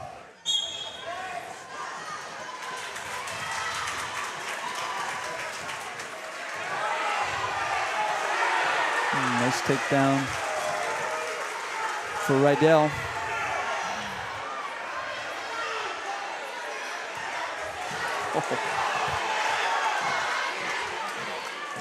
Bordenave just kind of shoved him off like a sack of potatoes. Yeah.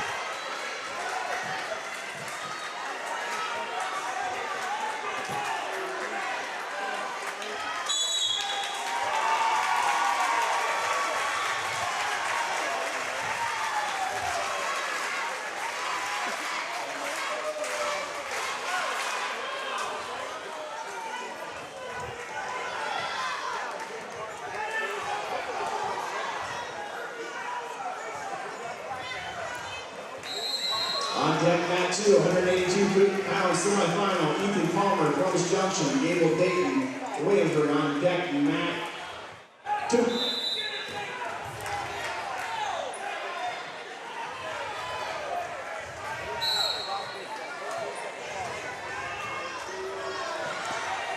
As it stands right now, looking like Palmarez will be up following the Rydell-Bordenave match.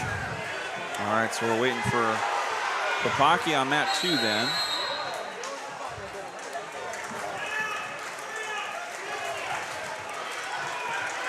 And this one at 195 will go, well, are they going to the third period? To the third, yeah.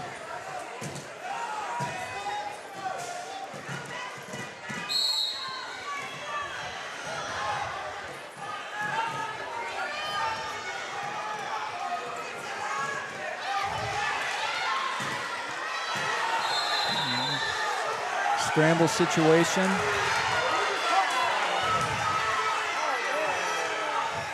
Bordenave still able to stay on top. Go ahead and cuts him away for a escape Rydell. 7-4. Rydell right in on a shot. Bordenave just kind of hips into him, puts him right to his back.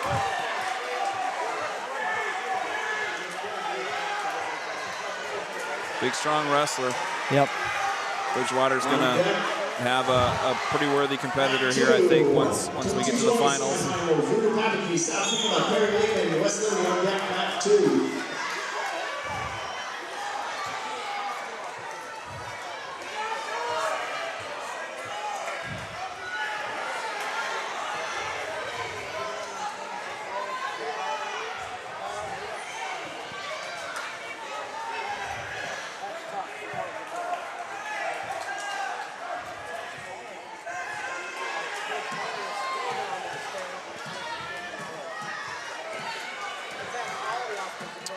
Ford Nave out to a 14-5 lead with 36 seconds to go.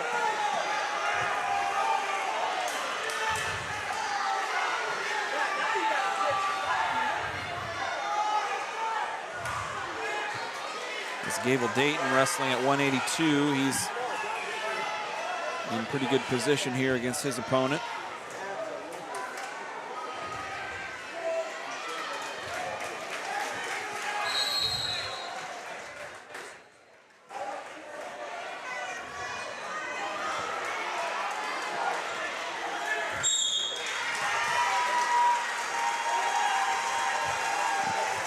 Gable Dayton advances.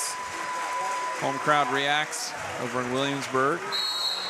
Looks like that's going to bring Rudy Papaki up on mat 2. On deck, mat 2, 220 semifinals. Gavin Beasley, Williamsburg, Kai Malone, Columbus Junction. On deck, mat 2. Rudy's got a 22-2 record so far this year. He's taken on Perry Lehman, freshman from West Liberty, with a record of 14-30. Mat 1, 285-pound semifinal. Trent Davies, Williamsburg, Russell Coyle, Columbus Junction on deck. Quick takedown there by Papaki. Papaki had a slow start to the season out with an injury from football and came back after the holiday break. Been pretty strong here with only 2 losses. Over on the other side, on the red mat, it's Nathaniel Palmeraz taking on Skylar Young of Eddyville-Blakesburg-Fremont. Opening moments of that match. Papaki has Lehman in a cradle, pretty tight cradle. If you can get that bottom knee in the side, looking for the fall there. Back points coming though for Papaki, who leads 2-0 at this point. Palmeraz having a lot to work with Young so far here, who tippy toes the takedown at the edge of the mat. Papaki ends with a fall over Lehman in that cradle. Advances to the finals.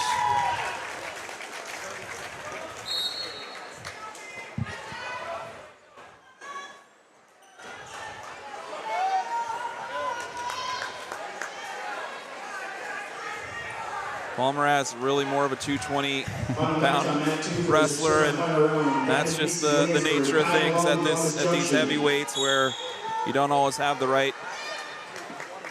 Yeah, his opponent, Skylar Young, looks to be the full 285. Right. 287 allowed at this point in the season.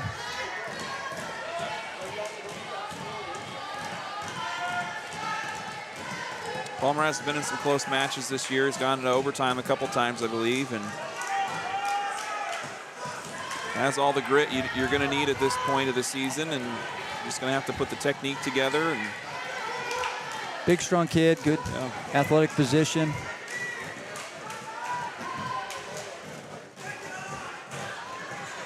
A 2-1 lead for Young. 30 seconds to go in the first period here at 285.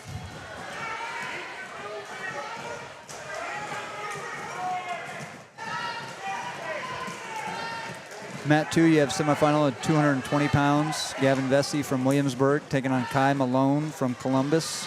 Winner of that match will move on to take on Papaki in the 220-pound finals here at Districts.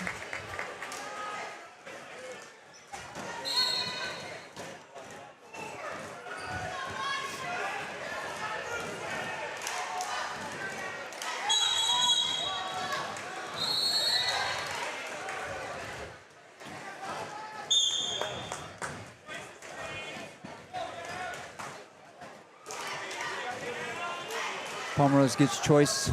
Start of the second period, he's going to go down. Young chooses to give the intentional release. We'll go neutral, so it'll be locked up 2-2. Palmer has given up inside, kind of those double underhooks on her feet. Like to see him battle inside, get into the inside position. And just a power move right there by Young, forcing the takedown. Just jacked up those underhooks, went to a bear hug, and drove in.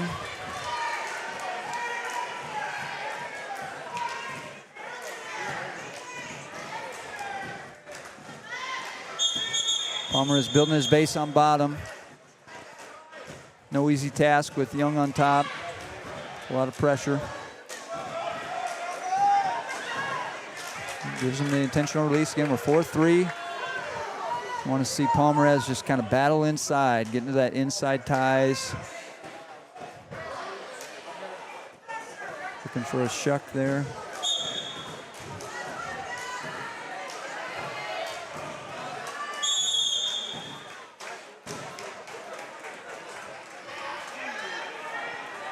Again, kind of giving up those double unders, and the advantage definitely goes to Young in this situation where he's lock up that bear hug. Takes Palmarez down to his back. He's got to get an arm through, got a lot of time here. Was not going to be able to fight off his back, gives up the fall to Young. So Palmarez takes his first loss of the day. And Skylar Young advances to the finals. So it'll be Gavin Vesey of, I'm sure I get that right before I say the wrong names. At 285, nope, Trenton Davies taking on Russell Coyle. Coyle coming in at the bottom of the IA wrestling rankings right now at, I think, 12 at 285 in Class 2A, 39-4 record. Trenton Davies, a sophomore.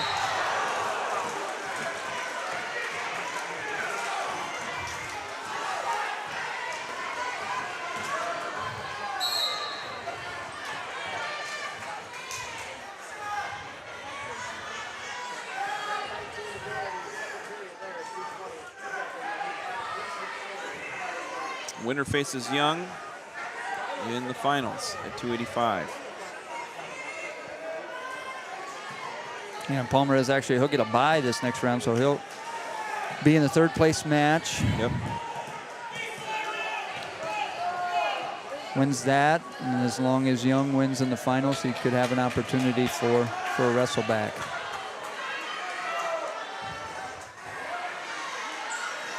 Be kind of fun to put the pieces together here of who wrestled who, and right. where wrestlebacks are possible and where they're not. Sometimes the best part of these tournaments is those wrestleback opportunities when they come up. And there's Coyle dispatching Davies, the sophomore from Williamsburg, and Coyle will go on to meet Young in the finals.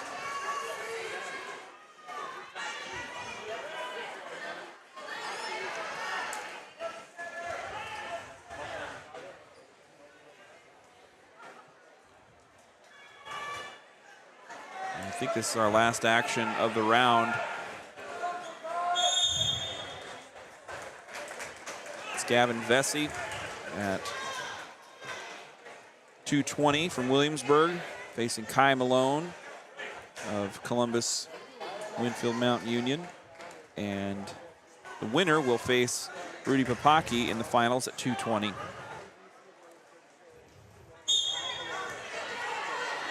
That should be an exciting round. Obviously, got the finals, and then on the consolation side, it's kind of do or die situation where you win, you stay in that hunt, and if you lose, unfortunately, season's over. Yep.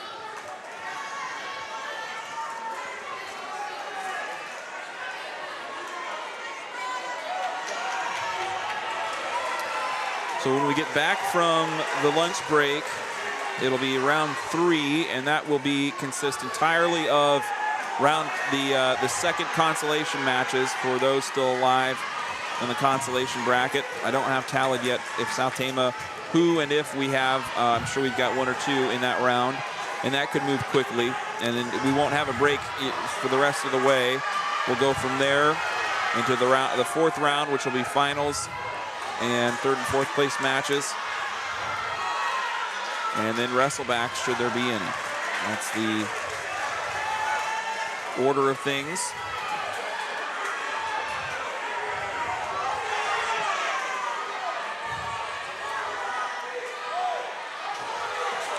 Yeah, we'll have a few kids in the consolation semifinals. Graff at 106. Yep. Brandon at 120. Drayton White at 138. Kinzer Jeanette at 160. Marcus Bear and Madden Martinez. Madden Martinez at 170. Marcus Bear. And then Paul Merez has a bye, so he'll have that round. But a few kids will be in action and be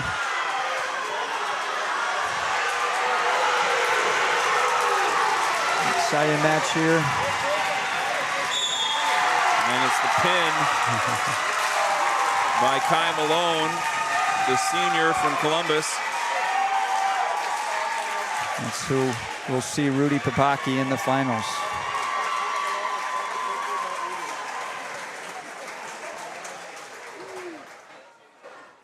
Okay, we will take intermission till 1:30, and we'll start the consolation semifinals. 1:30, the consolation round will start. We're going to take a brief moment here to pause and get ourselves kind of set up, and we're going to talk to Maylee Ellsbury in a few minutes here. Don't go anywhere. You're listening to Trojan Country.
Welcome back live into Williamsburg High School.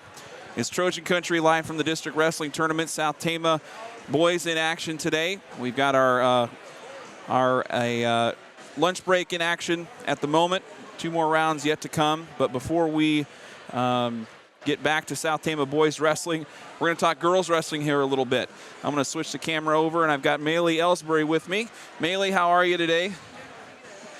I'm good. What's the feeling like? You're not wrestling today. You're just kind of coming supporting the boys team. Thoughts on the first couple of rounds from what you've seen so far? What are your thoughts about the wrestling here today in Williamsburg?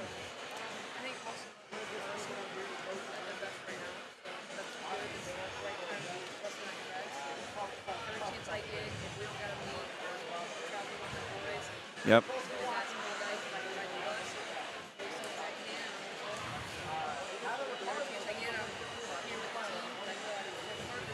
You bet. Mm-hmm. Yep. Yeah. Yeah, you've kind of been in the room with the boys a little bit as they've been practicing, kind of helping things out.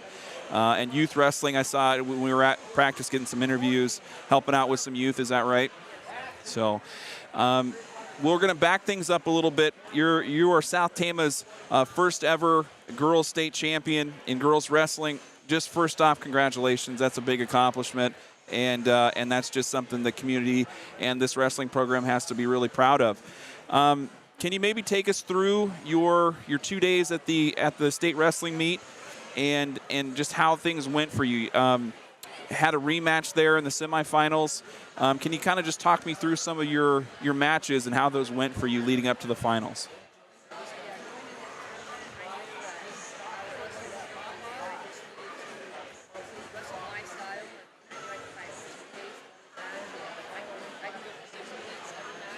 I knew that wouldn't be a problem.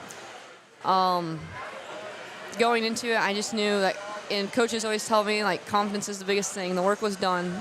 I just knew that I needed to be confident in my training. And first day, I had 3 matches, 2 pins and a match that I had wrestled. My third match of the day, I won 10-0 against the girl that I beat in the regional finals.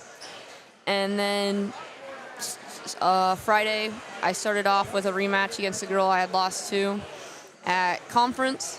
That was Independence, Dakota Whitman, correct? Yes, yep. And yep. you had seen her had you seen her twice that year or just once? Just once, actually in this gym. Wow, okay. My only 2 losses of the season have come in this gym, different tournaments. So how did that play out differently for you against Whitman this time at the state meet? What was different about it from your perspective? I think the first time I didn't go into it as confident. I didn't try to put her in positions where I knew I was good, I guess. I tried to just, I don't know, I could have pushed the pace a little more, and I could have controlled some of the different positions better. So going into it at state, I was really confident that that match was mine, and I knew that as long as I went into it thinking I could win it, and as long as I wrestled my style, my way, that I could win it. And then talk to me about that finals match. What was the experience like? A little bit more of a little more pageantry, a little bit more of a stage show for that finals, and a big moment with a full crowd in front of you too. What were some of your emotions? What were some of your feelings before and during that match? And how were you preparing? Before, we had done the Grand March and stuff, so I was just like, I had been in the atmosphere of what it was going to be like during the finals, and I just got warmed up like I normally do, same thing as normal, and I went into it knowing that I had nothing to lose. I've never been in the state finals before, so I had absolutely nothing to lose, and as long as I just wrestled smart, I knew I could win it. I didn't need to force anything, and I knew that. And so I was fine when it was still 0-0 going into the second and even going into the third. And I was just confident that I could beat her, and I was excited. I wasn't really standing there. I wasn't nervous before the match, which made me like a little worried because normally I'm a little nervous. Right? And Big moment. I wasn't, but I was just calm and I was ready. Yep. And afterwards, what was it like getting off the mat? What do you do? How do you celebrate after that's done? What's kind of the next few things for you in the hours after and the next day? So getting your hand raised in the finals, it just feels amazing. It's something that I've always thought about, and you can't really describe it, or you can't understand how it feels until you're there. And then I went and gave Jason and Dyke both a hug. It was just excitement. It just felt like everything was worth it at that point. Like all the training I knew, everything I had worked for, like it all paid off. And every single hour that I've spent in the room, it made every single thing worth it. And it really just felt good. Absolutely. So we've talked before a few different times throughout the last couple of years, and Allison too, my wife, who was with the paper before, and one thing that she, as I was kind of getting ready to interview you, she mentioned the first time she had talked to you and your dad about wrestling, is the comment from him was that he wasn't too keen so much on you getting into wrestling early on. You're a state champion now. What's his feelings like towards the whole thing? At this stage, as you're a junior, just coming off of a big moment like that? I know he was excited and stuff, and he got to hand me he was the one that got to hand me my stuff on the award stand, and it just really, I think it makes him, he's happy that he let me go out. He wishes he would have let me go out a little sooner, I think. But I think also maybe me not being able to go out right when I wanted to has got me I got to drive, and I know what I want, and so I'm trying to fit everything into these 4 years because it's short. It seems crazy. I'm already on year 3, and I mean, it just feels good. Absolutely. Staying on the theme of family a little bit, you have your sister with you. Your dad's a coach. What was it like just to have family present with you throughout that experience? What's kind of like the interaction with family during that state meet time? It feels good to have my sister there, like I know how much work she's put in, and we've put in just the same amount of work. We go to practices together. We drive to go to practices together. We wrestle the same meets, so I know the time she's put in also, and I know she's got big goals, and I've got big goals for her because I know what she's capable of. And so it's nice to just have a younger sister there that I know can do just exactly what I can do too. And my dad, it's nice having my dad as on the coaching staff because, I mean, he's always there anyways, so now he's just even a little bit closer there. He's on the mat, and he doesn't always coach me if both Dyke and Jason are there, but just that father-daughter relationship, butt heads every once in a while. But when they're not both there, it's nice that I know I always have a coach on the mat that knows what I like and knows how I wrestle. So at this point, as a state champion and as an upperclassman, you're a leader in this program and a young program that is not only just the 6 high schoolers that you had with you on the team this year, but also a big group of middle schoolers and youngsters that you're a role model for now. I want to ask you if you thought about what your experience might have been like had you gotten going earlier, had you had those middle school years to run up, and then I'll have a follow-up question after that, but I'll have you answer first about your experience with middle school. I've gone in a couple times with the middle schoolers, and I think like them starting at a younger age is going to get them so much further. Like every year, this class of freshmen is just going to be so much better because they've got just another year on everyone else. And I really wish that I could have had, a couple years, even 1 year just before my freshman year, because I didn't really know what I was doing at the time. Yep. And the biggest thing would be I wish I could have placed as a freshman, be a 4-time state place winner, but. Yep, absolutely. And then what do you feel like is the potential for South Tama's girls program? The narrative has been we've got a big group of middle schoolers coming up that's starting to fill in the ranks at the high school, or that could next year anyway. What do you think is the potential for the program right now? I think we can fill a lineup next year. I don't think that it's necessarily going to be our best lineup that we'll have, but it's a start, and we got to be able to put numbers out there, because then we can wrestle duels, and when we can wrestle duels, I feel like we can go to some bigger tournaments that some of the surrounding teams can go to, where I can get better matches, and everybody can kind of work off that momentum. Yeah, it'll be fun to see. What is your plan? What are you going to be doing? Are you playing other sports yet the rest of this year? What's next for you in the next few months and possibly the summer even? I've played soccer the last 2 years, so I'll probably be doing that again. But I really want to get into a club, because wrestling's what I love to do. I love to do it year-round. I just don't want to stop wrestling, I guess. And signed up for a couple different dual teams and stuff, and those are really fun because I get to meet other girls around the state that have the same goals as I do and have the same work ethic, which makes it really fun and enjoyable to be on those teams with them. Yeah, absolutely. Well, thank you so much for the time. Another huge congratulations to you. Your community is very proud of you here in the Tama-Toledo area, and we're excited for you, and we'll be rooting for you next year as well when we catch up with you next season. So thank you very much. Thank you. Yep, that was South Tama's Maylee Ellsbury. We're going to switch the camera back around here, and we'll be back with third round action after this.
All table workers, please report. All table workers, please report.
Consolation semifinals. Sam Yoder, Oskaloosa, Cale Graff, South Tama County on map 2 right now.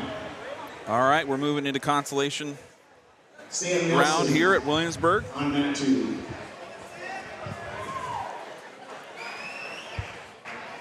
On deck, map 1, Mose Yoder, Mid-Prairie, Gavin Sorgenfrey, Tipton on deck, map 1. On deck, map 2, Ian Costello,